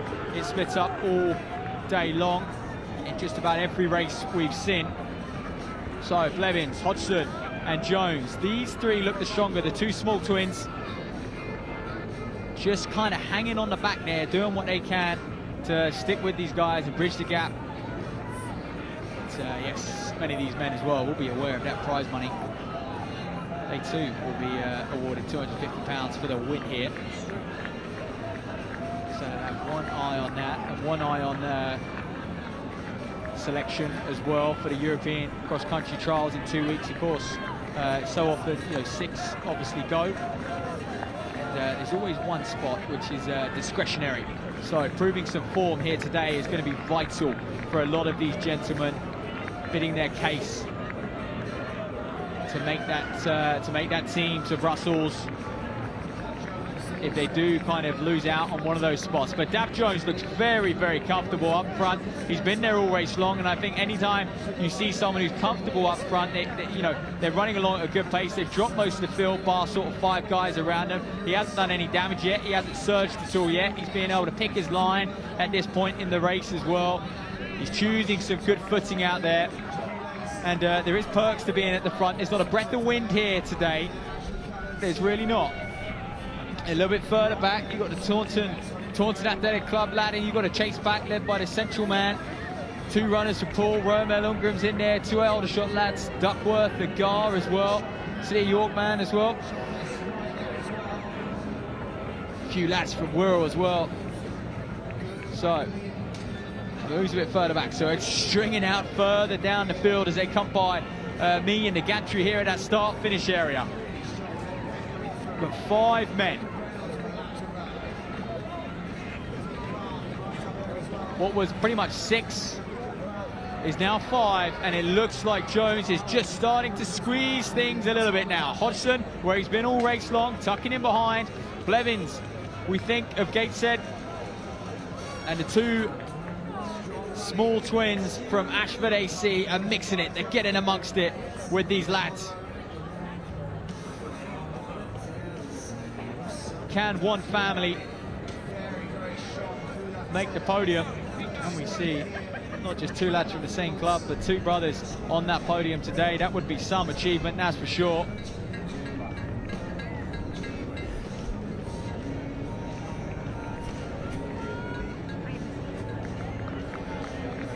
And now it's Hodgson's turn at the front. He eases himself forward. He looks to drive on. Jones in second. We're getting accustomed. We know who's who now in this race as we go into the final lap. 2 big laps, like I said. This is where I think it's going to separate. This is where we've got to look for the gaps. This is where we've got to see how people are negotiating the turns, how they're finding the course out there. Blevins looks for the first time, a little grimace on his face. He was probably hanging on by choice. I thought he might be biding his time in third. But it's Lewis Small who drifts by Blevins as Blevin responds again. Hodgson and Jones in, attack that hill, and they've stolen a march, haven't they? It looks like we're going to have a battle for third, and a battle for that top prize, that gold medal here. That's how it looks at the moment. And perhaps now, as we see the others flock through as well, it's a good time to talk about, not only have we got the Liverpool Cross Country Championships in 2 weeks' time, we've also got the 3rd fixture of the Cross Challenge will be in Renfrew, 13th of January, and then the 4th fixture will be at Parliament Hill. That's the home country's international, 20th of January. Mark that in your calendar. It's set to be a very, very exciting race. Tents and beer tents and all sorts to run through, just similar to Highgate, looking to make it a bit of a circuit, just like they do at the Night of 10,000s in May. And then the 5th venue is to be confirmed. The Inter-Counties Championships on the 9th of March. It's not yet been decided where that will be held. So Hodgson looks like he's just asking the question. He hasn't broken Daph Jones yet. Not by any means. But he has drifted himself to the front and he is pressing. And it's now, Jones is going to have to ask himself, how bad do I want it? Can I hang on? Can you just get through this rough patch? This is a tough patch. If you're hurting at this stage, these little turns, these hills, if we can see how soft it is underfoot now, it's going to take a lot out of you. It's sapping. But if you can get through it and get onto that field, someone like Jones can hang on to Hodgson. No doubt about that. But this is a great run from Hodgson. As you can see, he's just enjoying accelerating off those turns. He leans into them. He almost lengthens his stride. Most coaches would almost tell you to do the opposite through those muddy sections. Can you shorten your stride? Can you sort of, you know, tick up your cadence, get through it a little bit quicker? Long strides tend to cause a bit of slipping and stuff, a little bit of unsure footing. But for Hodgson, it seems to be working here today. But both of them are broken away, to be honest. Jones will check his shoulder and know that he's got a pretty hefty gap to 3rd. So he's got to stay in the race here. He's got to stay in it, stay focused, because you never know what can happen in cross country. People can blow up. People can come back to you very, very quick indeed. It looks like Blevins and Small. It's Small and Blevins in 3rd and 4th, and that's Jack Small, twin to Lewis, in 5th as well. How are these gentlemen going to negotiate this log? One of the toughest sections of the course. Comfortable for Hodgson, comfortable for Jones as well, as they move on. And they'll head out to that long, open field. Not much crowd around there. You really have to kind of do battle with your own head on this next section of the course before you come back into crowd territory, if you like, where your friends and family may well be. Goodness me, Hodgson, he skips over that like it wasn't even there, and that gap to me is growing, and this well could be the finishing order. Hodgson back to Jones. There's Mel Ingram just gone through, pitch up around 3:45 for 1500. That seems to be the marker of a high caliber under 20 athlete, that 3:45 mark. If you're around there as an under 20, you're setting yourself up for a very good senior campaign, for a very good senior career. It also gives you the ability, you know, that sort of speed gives you the ability to really compete over the 5,000 meters at that age as well. You get a bit of strength in you. It's Abdi Hamoud choosing to step on the old log. Okay then, well, Sam Hodgson, he waited, he bided his time. I mean, he looked comfortable early. It was him and Daph Jones kind of side by side. Little slip from Hodgson. This is where he's got to be careful. This is where he's got to focus going into the last, kilometre or so on your map. They're around point F at the moment. You can see they're going to kind of switch back on themselves a little bit before they get to C and then head down on what is pretty much the home straight. So Daph Jones needs to work at it as well. These gentlemen, they're putting themselves in a position that they're going to feel in 2 weeks' time. In 2 weeks' time, they won't just have to worry about medals. They won't just have to worry about, a cross-challenge position. They'll have to worry about who's behind them, who's with them, because, they'll be fighting for a GB vest in 2 weeks' time. And you know what? It won't just be the two of them. There'll probably be 10, 20 of them, all fighting for that spot. And this gap between Hodgson and Jones will probably be filled by 5, 6, 7, 8 lads, all hungry for what could be, for many of them, their first GB vest. And the cross-country offers that. It offers an opportunity to a lot of athletes, whereas, on the track, there's 2 spots up for grabs at most competitions per event. But the cross-country is a bit of a leveler. But boy, is Hodgson looking very, very strong. He's clearly got it right today. He's clearly peaking at the right time. I mean, I remember his teammate, Tom Bridger, off studying at Tulsa University now, but he had a terrific cross-country season last year, did Bridger. And, to give you a bit of context to Sam Hodgson here, very, very strong runner. He won the Southern Cross Country Championships last year, but his track times nowhere near the same level of Daph Jones in behind him. He's 8:23 over 3,000, and that was back in 2022, and 14:40 over 5,000 again back in 2022. So he clearly had a bit of a dip in form last year before really coming back with a vengeance this year, to be honest with you. But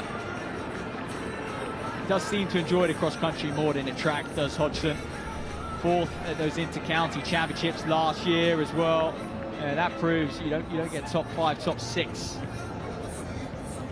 at the inter-counties without being a very, very established, accomplished cross-country runner. So Hodgson looks like he's going to take this one. He's approaching that copse of trees. He's got a healthy gap that he's developed over the course of this second lap. This time around, what, a lap ago, there was 6 of them, and now it's just Hodgson. Dav Jones gives chase. Blevins in 3rd, and that's one of the Small twins. I believe it's Lewis Small in 4th. But a little check back for the man from Windsor, Slough and Eton, and this is going to be, one of his first, serious victories over the country. And as we know, the cross country, not like a track race where you can kind of pick up those victories quite easily. If you do a local track race, cross country is hard. You're up against, several hundred lads, and you don't win a cross country race easily. There's no such thing as that. Shireen Higgins doing a phenomenal job coaching this young man. He's going to go through this junior men's age group, we hope, and develop into a very successful senior on the mud, because boy, is he handling this course very, very well. Look out for him at Liverpool Cross Challenge in 2 weeks' time. Look out for that light blue and gold vest of Windsor, Slough and Eton.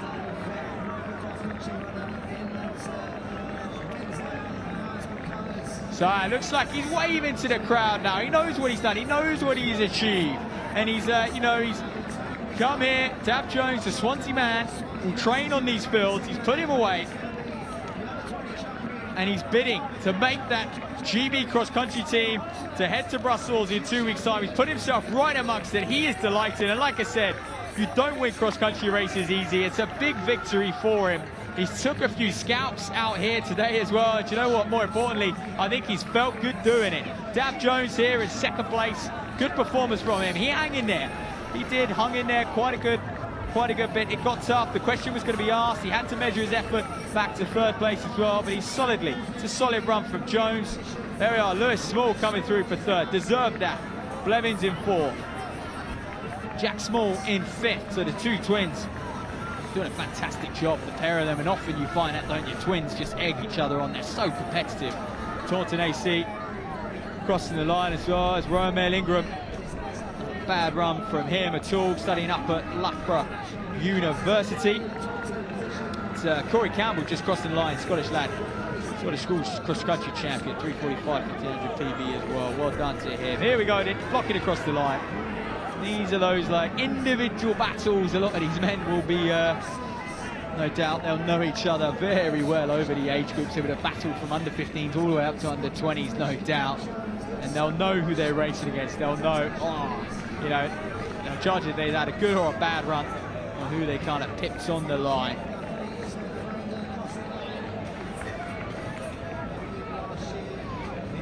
So they'll stream across for several more minutes. But at 2:55, in 5 minutes or so, the senior men, gold label, World Athletics Continental Tour, British Athletics Cross Challenge, the first in the series. And of course, the John H. Collins Gwent League is amongst it all as well. But they've got 3 big laps ahead of them. More on that to come. Let's enjoy watching these under 20 men stream across the line.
Okay, ladies and gentlemen, for many of you, you may just be tuning in, so welcome to the 26th edition of the Cardiff Cross Challenge. We're going to just pan down to the senior men, which are about to get going. It's not just the 2023 Cross Challenge, but it is also a World Athletics Gold Label Tour. We have some supreme international talent, as Mary is there, one to your right. Look at that, Kiprop as well. Vincent Keita, what a phenomenal talent. 3:31 for 1500, World Junior 1500 meter champion in his time. Sam Charlton, McMillan. Now, Angus McMillan was due to do the short course. I'm glad to see him in the long course. He's in great shape. And perhaps, you know, after his Mansfield performance last year, he didn't need confirmation that he's good over the mud, over the shorter distances. He'll back himself heading into that relay trial if he chooses to do it. Or not will be one thing. But there we are, as they just introduce a few of these men. Vincent Keita, I mentioned him before, 2021 World Under-20 1500 meter champion. That was in Kenya, believe it or not. Wow, Agidi, look at him, 27-24 for 10,000 meters. The man from Burundi, 13:03 for 5,000. Perhaps his most impressive performance. Joel Laliso as well, the European Under-20 champion, still just 19 years of age. That was back in 2021. He was an Under-20 champion, not recently. Mark Scott, well, he needs no introduction. Poppy on the vest, nice touch from him. Armistice Day today, 12:57 over the 5,000. Commonwealth Games, 4th place last year as well. Stepping up to the marathon though, we expect to see him Seville. And finally, Derry Griffiths of Swansea Harriers as well, 2:09.49 marathoner on his day, as back in 2019. He's still searching that form. Had some horrible injuries and illnesses over the years, but he's getting back there. One thing he can run on, and that is mud.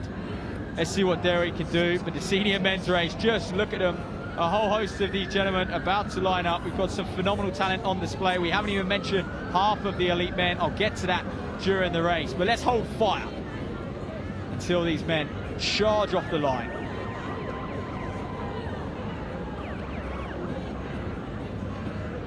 Oh, as they anxiously wait.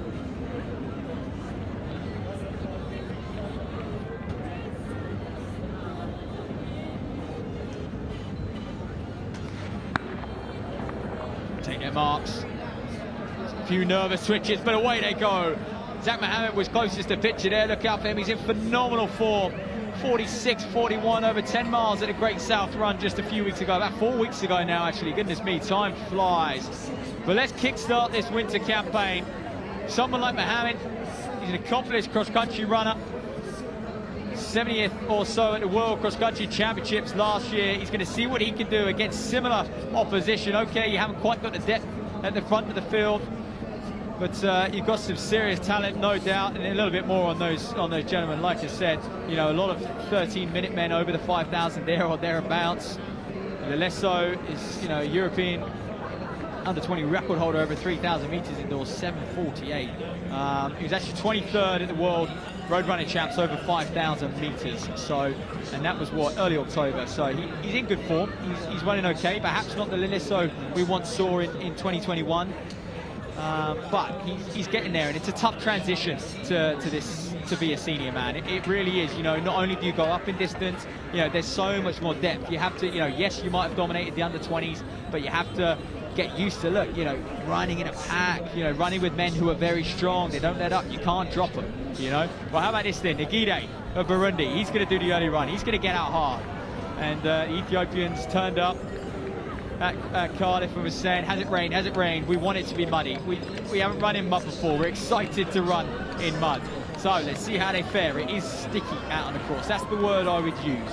It's not slippy so much, but sticky, and it hasn't been cut up. You can tell by the line they're taking. Look at that wide line. Kiprop just floating his way around, cutting onto the inside. Quick check to the right. The Wheeler twins up there. Mark Scott, how will he fare? He got beat convincingly at the Great South Run. That would hurt someone like Mark. Domestically as well, got beat. And to see someone like Mohammed run away from like he did, even the likes of Jacob Allen. But it was a run out for Mark. It was an opportunity for him to get back on a start line and build fitness and work towards. We know he's going to do Seville at the end of January. His marathon debut has been anticipated for some time now. He announced sort of around this time last year that he was planning on doing it, but injuries have kind of held him back. Of course, made the GB team for Euro Cross Countries last year, but couldn't toe the line at Europeans due to, I think, it was a calf injury at that time. But look, it puts into context, doesn't it? The speed these men operate at, are flying. You know, to the right of pitch, you can see him going down the other side, and then you're just flying off the top of that hill. Very muddy. Oh, we see a faller on that turn as well. No surprise there, given these conditions. Okay, Kiprop up at the front. Kenneth Kiprop. He's a 13-15 man from Uganda. Believe it or not, just 15th in the mile at Riga at the World Road Running Champs. Clearly not his distance.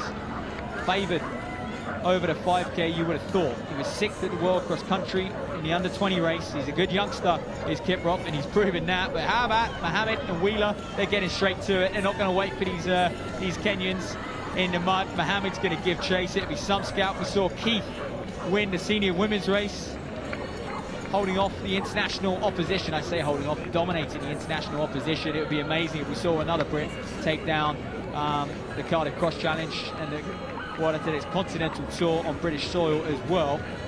Again, beating international competition. Look at the hordes now. But Kiprop is just floating through. Zach Mohammed is second. It's Wheeler in third. Which one? Forgive me. They are identical twins and quite hard to spot at times.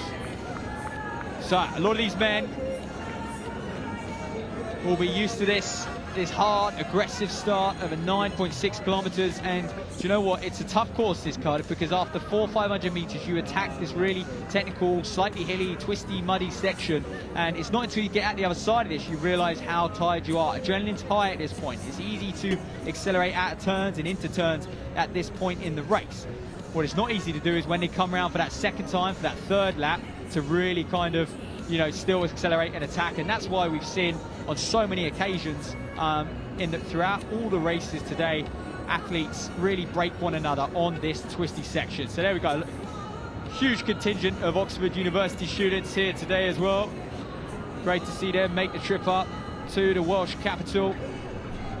But Kiprop off the front already. Wheeler is second. Zach Mohammed looks to be biding his time. He looks very relaxed, just out for a shoulder at the moment, checking his shoulder, but single file, and you probably wouldn't expect this early on, to be honest with you. We're what, 5 minutes in? We're probably well through the mile marker. These men would be averaging somewhat 440 per mile, even over this sort of terrain, to give you a bit of context, those who are partial to a road 5K. Let's have a look at a few names in here as well. Well, we mentioned Mark Scott. Jack Miller seems to be running very well. He's a good runner on the mud. Matt Stonia, 145 800 meter man. He's got out the fastest 800 PB out of all of this lot, surely, but he's also a 331 1500 runner and a good runner over the country.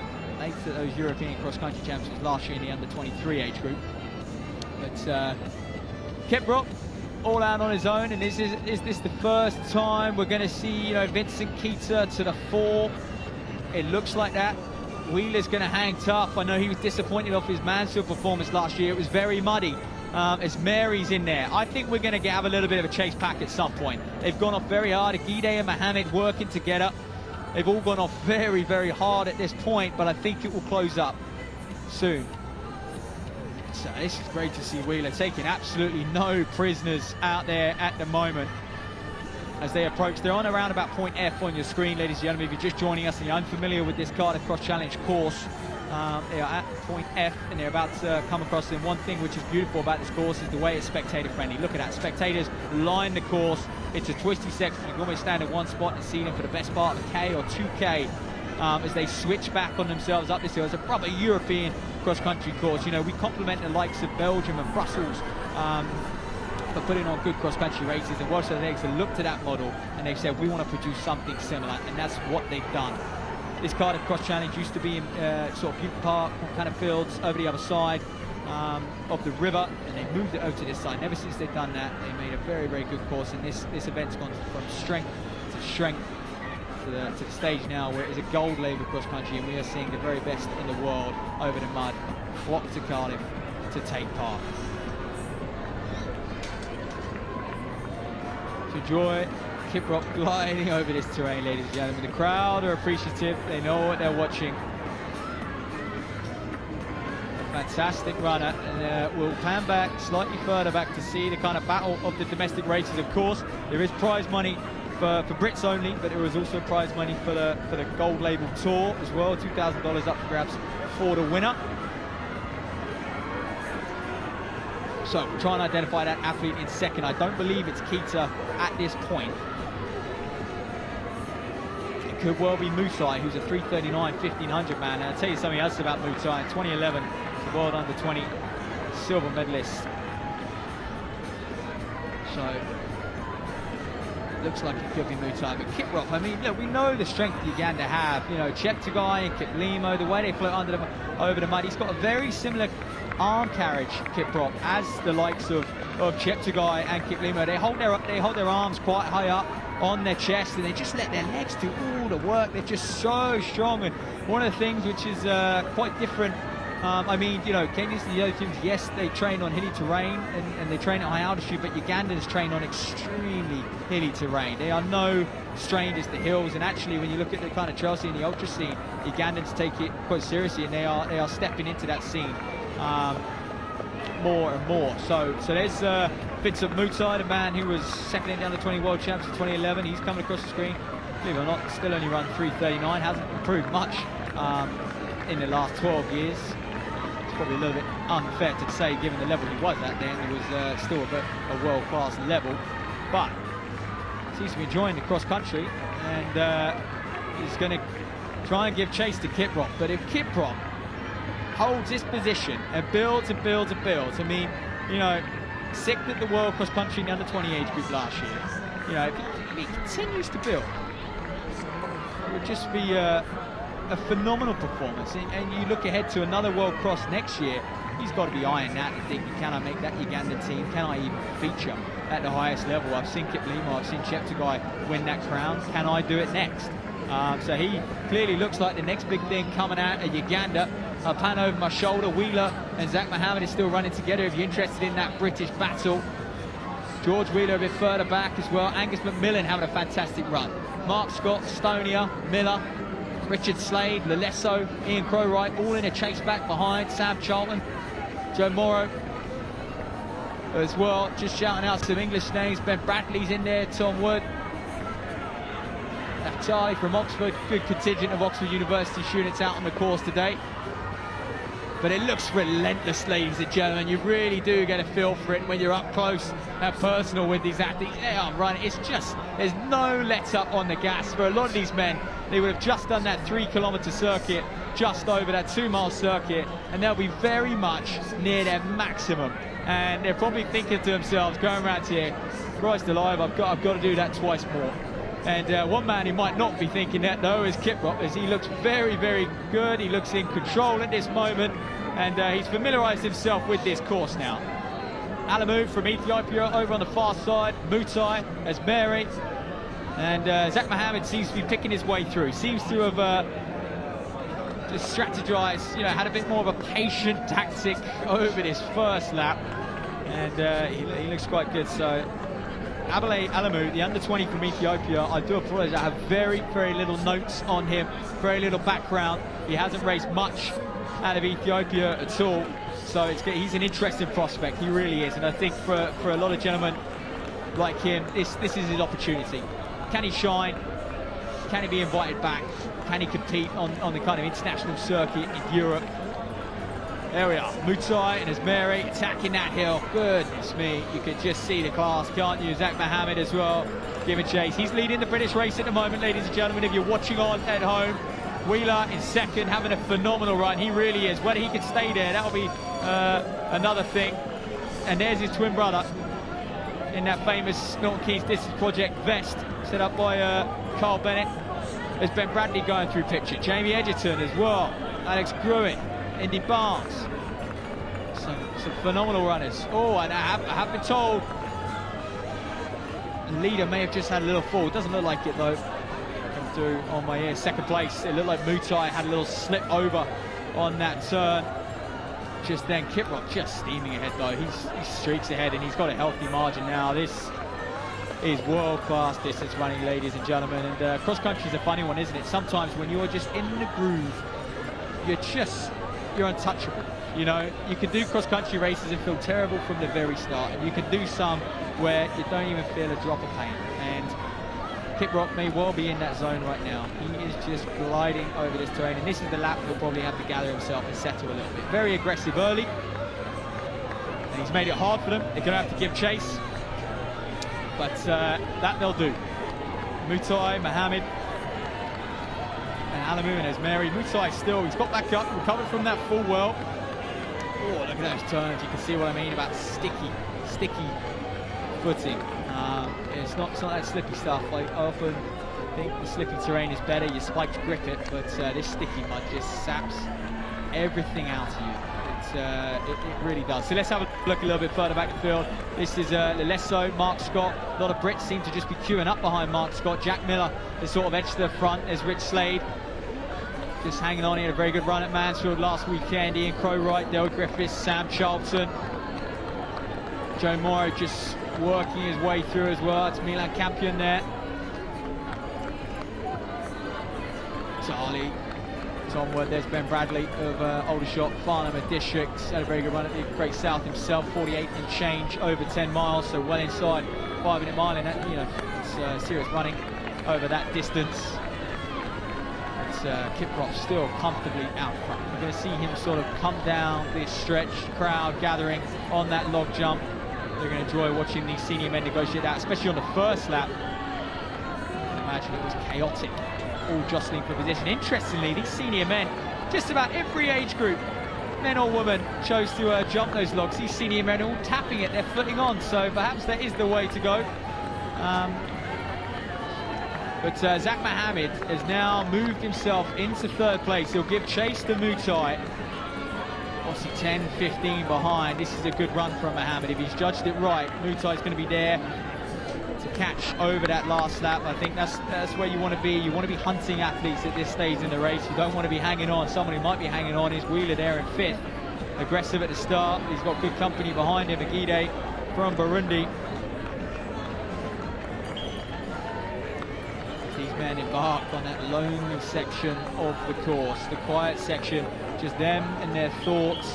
Have a look at that then. Ladies and gentlemen, if you are joining us from overseas, this is a typical British cross-country league fixture, the John Collins Gwent League, and you know what, if you think this is impressive, there must be about 30 or 40 of them up and down the country today as well. It is a staple weekend in the cross-country calendar. You have cross-country leagues in London, Birmingham, Leeds, just about anywhere in the country, with several hundred men do battle over, you know, 10 kilometers. 6 miles is usually the kind of gold distance, so enjoy that. So there's Mary and Mohammed. Mohammed's got company, he wants to use him.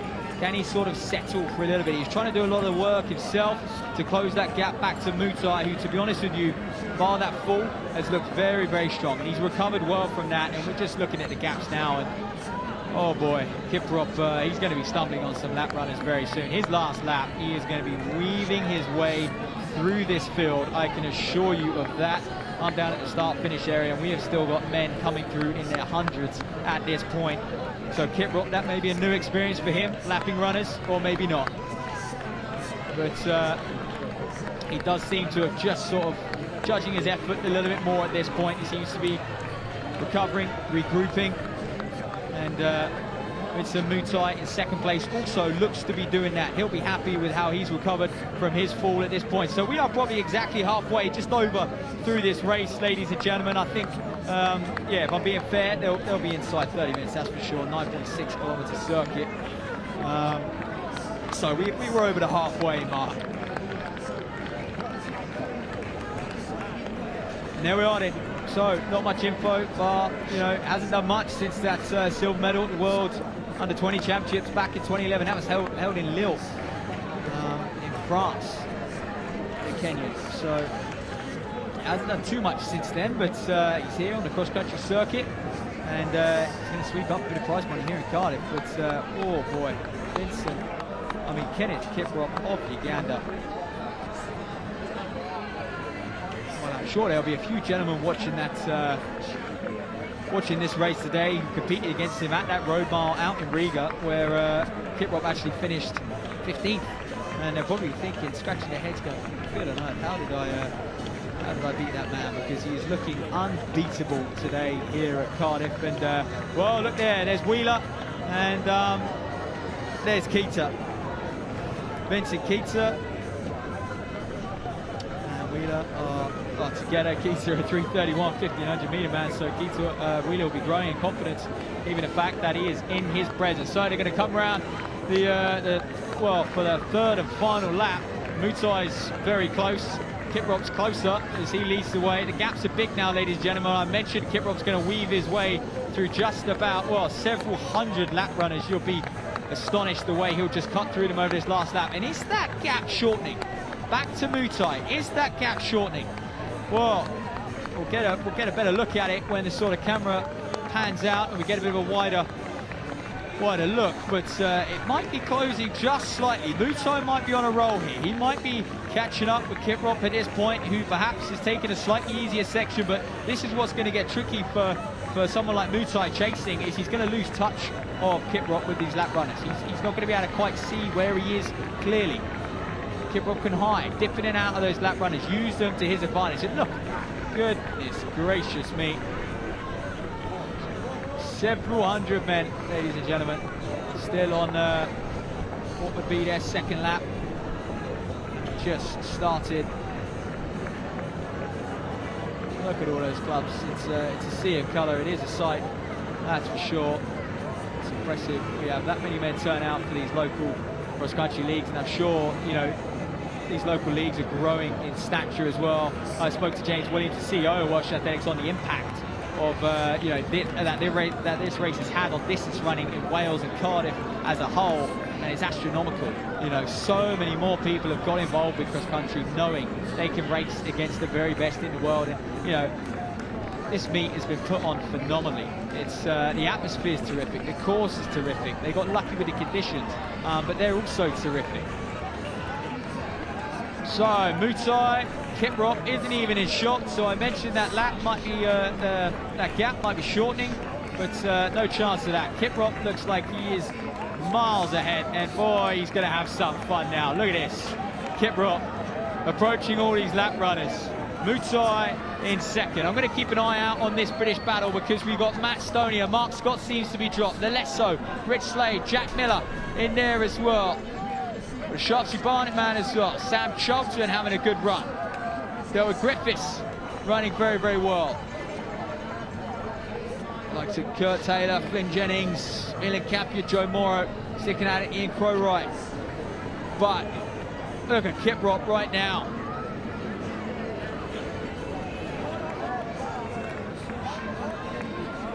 Here he goes. He's going to attack this hill. How is he going to fare up this hill? He's not going to be able to pick his line on this lap, that's for sure. So Mutai as well, he won't be able to choose his line at this stage in the race. Oh boy, Zach Mohammed as well, he's having a fantastic run. He sits in third place. That's Alamu, he was the Ethiopian I was unsure of. Don't have much data on him at all, if any.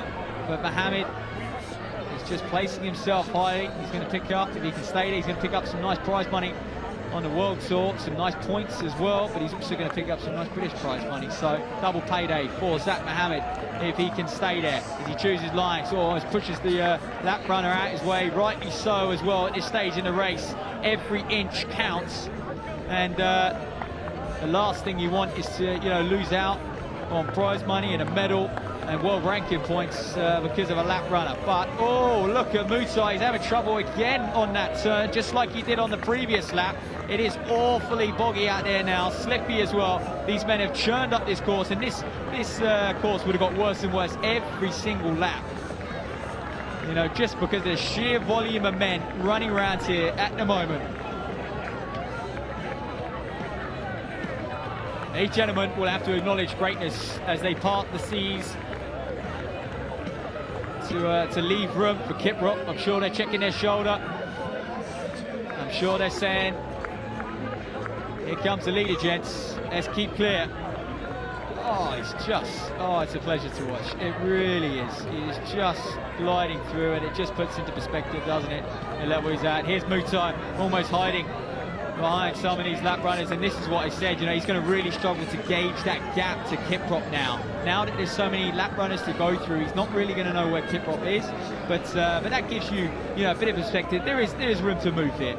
You know, Kiprop over on the far side there. Keep an eye on him. So let's have a look. Where's third place? It is Alamu has overtook Zach Mohammed. Clearly hasn't enjoyed that technical section, no twists and turns, because he was leading going up that hill, and he's kind of dropped back, and that's a sizable gap now, and that's a gap that's opened very, very quickly indeed. I hope Zach Mohammed's okay. Hope there's nothing drastic that has happened.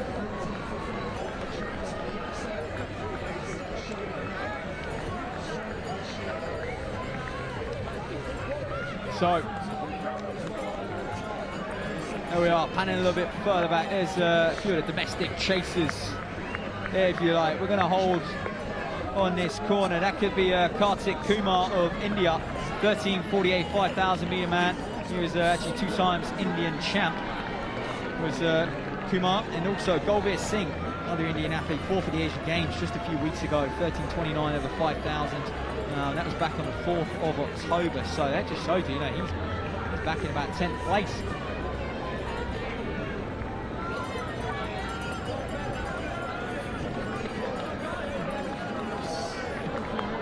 So, Kenneth Kiprop, ladies and gentlemen, has dominated this race. He's been out front all along, and he is going to float around these lap runners on this section of the course. Where are we? Down at point E. He just looks supreme. The gap to Mutai has probably remained the same all race long. He opened it up on that first lap, and it stayed there. Is it closing? I keep asking myself that question. The camera angle plays tricks on me. 1 minute I think it's closing, 1 minute I don't. There you are. This provides us some pretty good context, some good images of how big that gap is, and he's not even in shot, Mutai. It's a couple Oxford University lads battling it out. Teammates do a battle over this course. Having some great runs. They're placing pretty high up in what is a British Athletics Cross Challenge, some serious talent. There's the captain Jared Martin moving through as well. There's Miller. It's Vincent Mutai in. Oh, he's going to have some fun weaving his way through them, that's for sure. It's going to keep him on his toes. He's not going to be able to lose concentration at this stage in the race. So Mutai, probably referring to your map, is about point F. Kiprop will be heading round up to that twisty section. Oh, that gap, ladies and gentlemen. Kiprop, has he had a problem? Has anyone gone his way? Has he slipped over at all? Because that seems to have shrunk very, very quickly. In the last 200 meters, that gap's gone down to 50 or so. This has given me, you know, flashbacks to when Cheptegei blew up that time in Uganda at the World Cross Country Championships, and he had a big lead and it went to nothing. Ended up finishing, you know, in the 20s, 30s, struggled across the line. And has Kiprop judged his effort, because Mutai has now closed right up, and this is going to be one hell of a battle, ladies and gentlemen. Has he just gone? We've got just over a kilometre to go at this stage in the race. Expect to see the 28 minutes race. Checking his watch, that's not going to help him. It might tell him how far he's got left, but look, he's done 2.5 laps already, and boy, this looks like it's it for Kiprop right now. It would be a miracle for him to respond when Mutai comes by, and Mutai is hungry. He's hunting him down. He's got that motivation. He's got the grip between his teeth. He's got something to chase, something to run for. Kiprop doesn't even know he's coming. He would have looked over his shoulder and just seen a sea of lap runners, and probably isn't aware how close Mutai is right now. So Kenneth Kiprop of Uganda, what can he do? Can he respond? Mutai, uptight like this, we know he's lurking. He's sitting there somewhere behind Kiprop, and we're getting excited. Oh, and he's on him now. He's on him. 5 meters or so. This is going to be one fascinating last half a mile, last 600 meters. Mutai has timed his effort, judged his effort to perfection out here at the Cardiff Cross Challenge. He had a fall on lap 2. He didn't like one of the bends on lap 3 either, but he looks like he's going to go by. Oh, Kiprop responds. We have a race on our hands, ladies and gentlemen. It was Kiprop toying with Mutai. Uganda v Kenya at this point. Is Zach Mohammed in third, or is Alamu? I think Alamu is in third. I just saw him So, oh, and look at this, Kip Rob's responding. He is just toying with Mutai at this stage in the race because he's responded and he's just started to pick up the pace. It was almost like, you know what, I've had enough of pushing. I'm just going to rest for a little bit. And, you know, this is what these guys do. They live off fartlegs. It's their bread and butter. It's a staple in their training program. He probably has no problem picking up the pace right now. He's probably picturing some of those fartleg runs he's done on the hills in Uganda at this stage in the race, but Mutai attacks off that bend. It's not done yet. It's not a sealed deal. Kip Rob did pick it up. He did raise his game, but Mutai's still there. He's not responding to the surges, but he gradually comes back. He gathers himself. The lap runners are clapping. They know what they're watching. They'll be a fan of the sport, just like you and me at home right now. It's Kenneth Kiprop, ladies and gentlemen, beat Vincent Mutai of Kenya. 1500 meter runner, v 5000 meter runner. These are two names that are establishing themselves as some of the best in the world. And are we going to see them perform? Kiprop, has he let Mutai by now? They're going to come down this straight. It's neck and neck. This is the race of the ages here in the Cardiff Cross Challenge and World Athletics Continental Gold Tour. And Kiprop is going to get the race he deserves and the victory he deserves, ladies and gentlemen. He's going to conquer Cardiff in the world's capital. Goodness me, what a sprint finish. And look, he led for so long. Mutai must have led for less than a second until Kiprop came steaming by. And wow, what a race we have enjoyed here. And that wraps up the Cardiff Cross Challenge. Stick around, of course. We've got some brilliant action further back. Here comes Alamu down the home straight, but this was the 13th of 13 races of the day. 2,000 runners set to cross that finish line. Here comes Alamu from Ethiopia, still an under 20.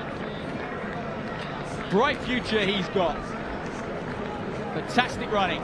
Zach Mohammed, he's going to win the British Athletics Cross Challenge.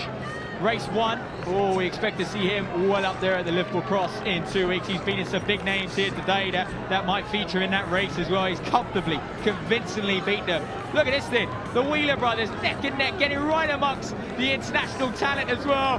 Who's going to win out of these? George v. Charlie. Oh, Charlie's going to take it. Oh boy, it looked like George might have led him there. Macmillan, he's coming off a great cross-country start to his campaign. Good start to his campaign, I do apologise. Oh, the excitement, people, waving over him. Matt Stonia, can he hold him off into the finish? He's going to hold off Vincent Keita, 3:31 1500 metres. So two 3:31 1500 metre men come across the line near enough, neck and neck. That's good from Stonia. He comes second in the British Athletics Cross Challenge Series. Lelesso there, Mark Scott, and look at this run from Rich Slade from Chiltern Harriers. He's right amongst some of the best in the country. Mark Scott to come across the line. Rich Slade there. Oh, that's top 6, top 7. Jack Miller as well. These are the very best domestic athletes in the country, ladies and gentlemen. Phil Norman, Olympian over the steeplechase. Great running from him. He's going to take a bit of confidence to that going into his winter campaign. All these track runners, they've got, what, 6-7 months of mileage to get in their legs before the track season comes around. Kurt Taylor, oh, what a veteran over the cross country. There we are, streaming across the line now. Great running from all. A few internationals still coming across. Derry Griffiths, there's Joe Morrow. Can he get Derry Griffiths on the line? Oh, good sprint between them two. Good, very good battle indeed. Flynn Jennings, Milan Campion. Not Say Seaman, former Oxford University student as well. Tom Wood. Great runner from here. Yeah, good double from Ian Crowright as well, actually. What's the did the mile and now come across in that senior men's race as well. It's Naftali Moulton. Oh, just losing out to a Cardiff University student on the line. James Hennigan, well, GB athlete in the mixed relay team last year. Won the short course, the mile. Alex Gruen, Indy Barnes. Just Alex Mill-Ingram as well, Radley. Oh, they're all streaming across the line.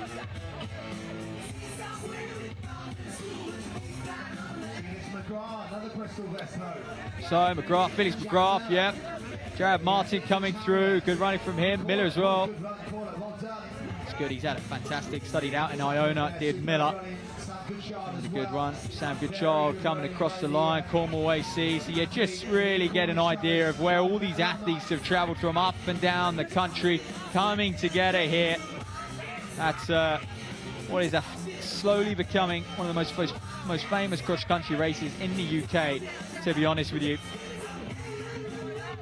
And And it's the only gold label cross-country race in the UK that we have, and to be honest, we should have more of them. We're the home of cross-country without sounding too biased, you know, and a lot of race organisers, a lot of governing bodies should take note, should look at the way Welsh Athletics put on this Cardiff Cross Challenge, how they've grown it to a gold label tour. They've jumped on every opportunity that's come their way, and they've built it up to this event. And I know that, you know, they want to host the European Championships here. That fifth fixture of the Cross Challenge is still undecided. They want to host that as well. So there's Ben Reynolds in, coming across the line. Good run from him. Sam Tyas as well. Reynolds went in the mile earlier today. There's Matt Fuller, Hallam Shahari, Oxford University student. Cracking job. There's Matt Rees, Welsh runner. Shout out to him. Jabbers, Oxford student as well. Looks like he had a tough time out there, Heath McColgan, so Welsh City Harriers. And they're just all coming across the line at this stage. Battling hard, fighting for every position. And this is what it's about. If you win your personal battles, if you win your sprint finishes, you can make a habit of it. You really can. And this stage in the race is just about how bad you want it.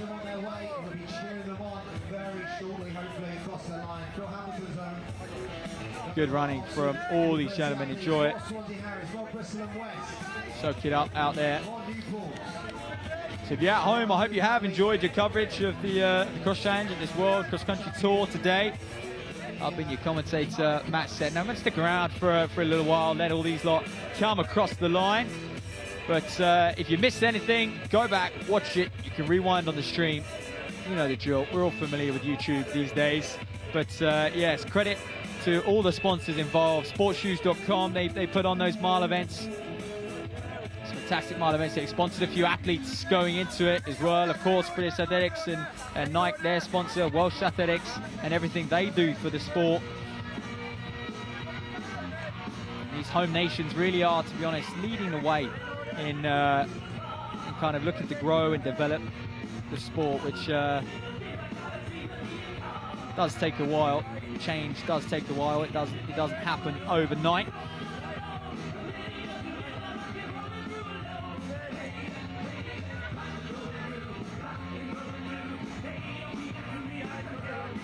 And we can look forward to that Liverpool cross country and that British Athletics Cross Challenge in 2 weeks' time, because that is where those GB teams I've been twittering on all day about them. That is where they'll be decided. It's usually first 5 past the post, and then that one spot, that 6th spot, is a discretionary spot, and they will have the trial, the 1 mile trial for the relay as well. And that will just be first 2 past the post, I believe, as it has been in previous years.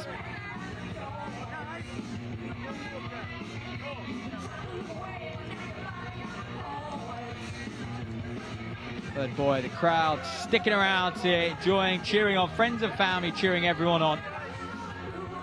They realise how hard it is to do such an event. 9.6 kilometres, 6 miles, ladies and gentlemen, over boggy, sticky mud, fast start. And for a lot of these men, they would have gone off very, very quick indeed. You compare it to their average pace. It's hard to really judge your effort for a lot of these men when you've got, you know, people like Kiprop off the front dropping a 4:30, 4:40 first mile. It makes things difficult to you know, to go off at your own pace. You tend to just hang on, and a lot of these blokes would have just hung on for the last 6 miles. And here comes big Aaron Pritchard repping that Royal Air Force vest, the RAF vest. Look at him go. Oh, he's very happy with himself. Stopping to watch across the line. Former Cardiff Met student as well. He's done this race many, many times. Team Bath AC. Pritchard, great character of the sport. And he's enjoyed himself out there, I think. Maybe a little bit too much. Here we are then. Look at some of these sprint finishes coming in a little bit further down. Oh, it's some big battles going on.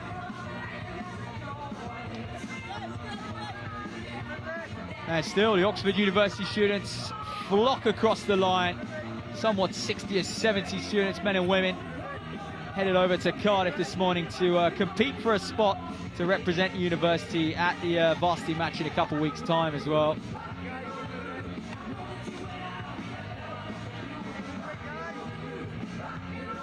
It's a great event for them, and I hope a few other universities take note as well, because you know, we know university sport is massive in this country, but there's not that many opportunities for university students to actually do, you know, put the uni vest on and race cross country. We have the Bucks cross country, and you know, that's about it when it comes to university races. So if they could maybe, you know, a few more attach themselves to these cross challenge races and really send some big teams, I'm sure that would make university sport a little bit more exciting as well.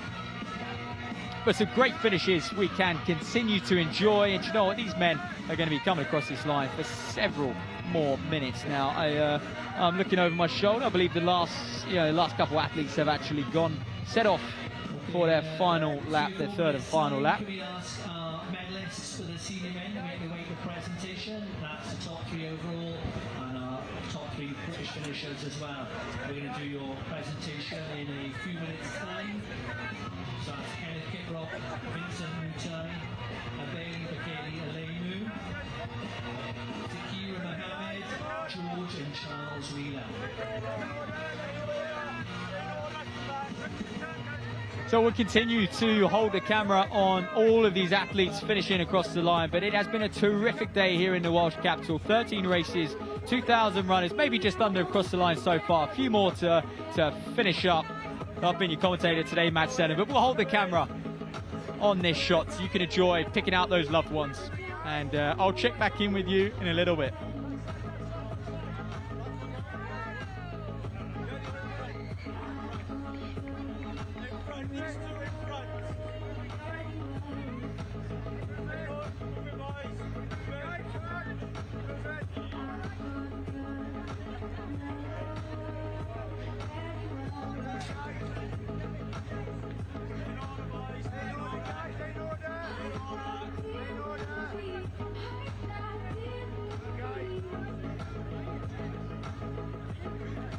So again, a massive thank you to our team of volunteers and officials who are still marshalling the course, and they're going to be taking the course down for many, many hours. So many people behind the scenes, obviously those Harden crew at Welsh Athletics and all of their volunteers and marshals. Also, big thank you, obviously having British Athletics on board, but so many unsung heroes. So not just those that have crossed the finishing line today, but those that have created the finishing line. It would not be possible without them. So big thank you. We'll put our hands together for our teams of officials and volunteers. As well as those that are part of the clubs, getting the juniors out here, the seniors out here, the messages, the organisation, the entry of teams. It's such a brilliant and vital role of our sport. So many volunteers that create our clubs and keep our clubs running. So again, massive thank you. All those school teachers as well, all playing their part in getting the runners to the start line today.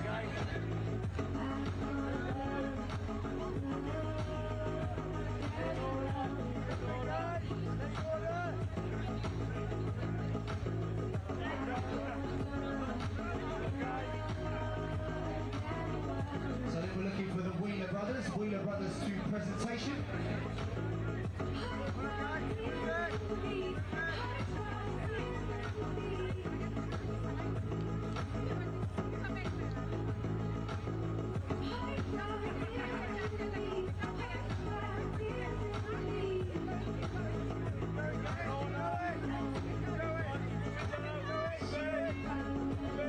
So the winning time today, 28 minutes and 32 seconds for 9,600 metres. So that is phenomenal running. But it does show you slightly testing conditions to 12 months ago. So just under 2 minutes shy of where we were 12 months ago. But that really does put in perspective how fast they were running up front. Kiprock even finding a sprint finish in that last 150 metres to take the Cardiff Cross Challenge for 2023.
So I'm delighted to be joined by the men's winner, Kenneth Kiprock.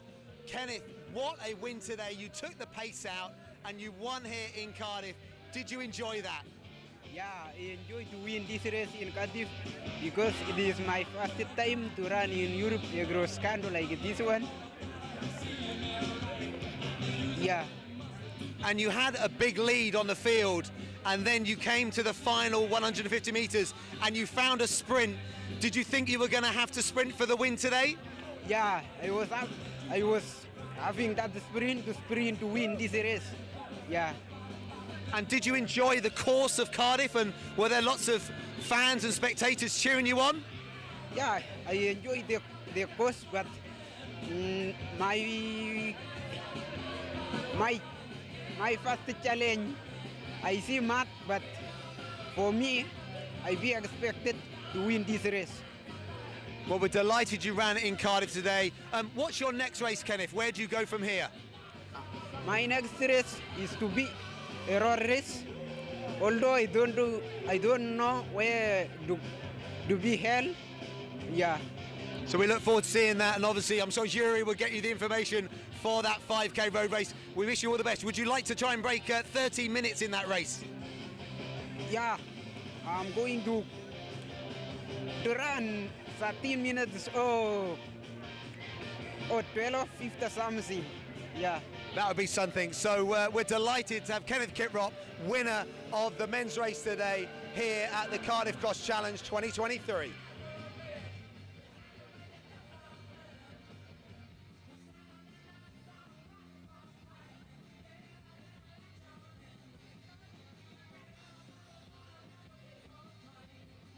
so we're ready for presentation. So if you can have a Bailey, Vincent and Kenneth behind the podium, please.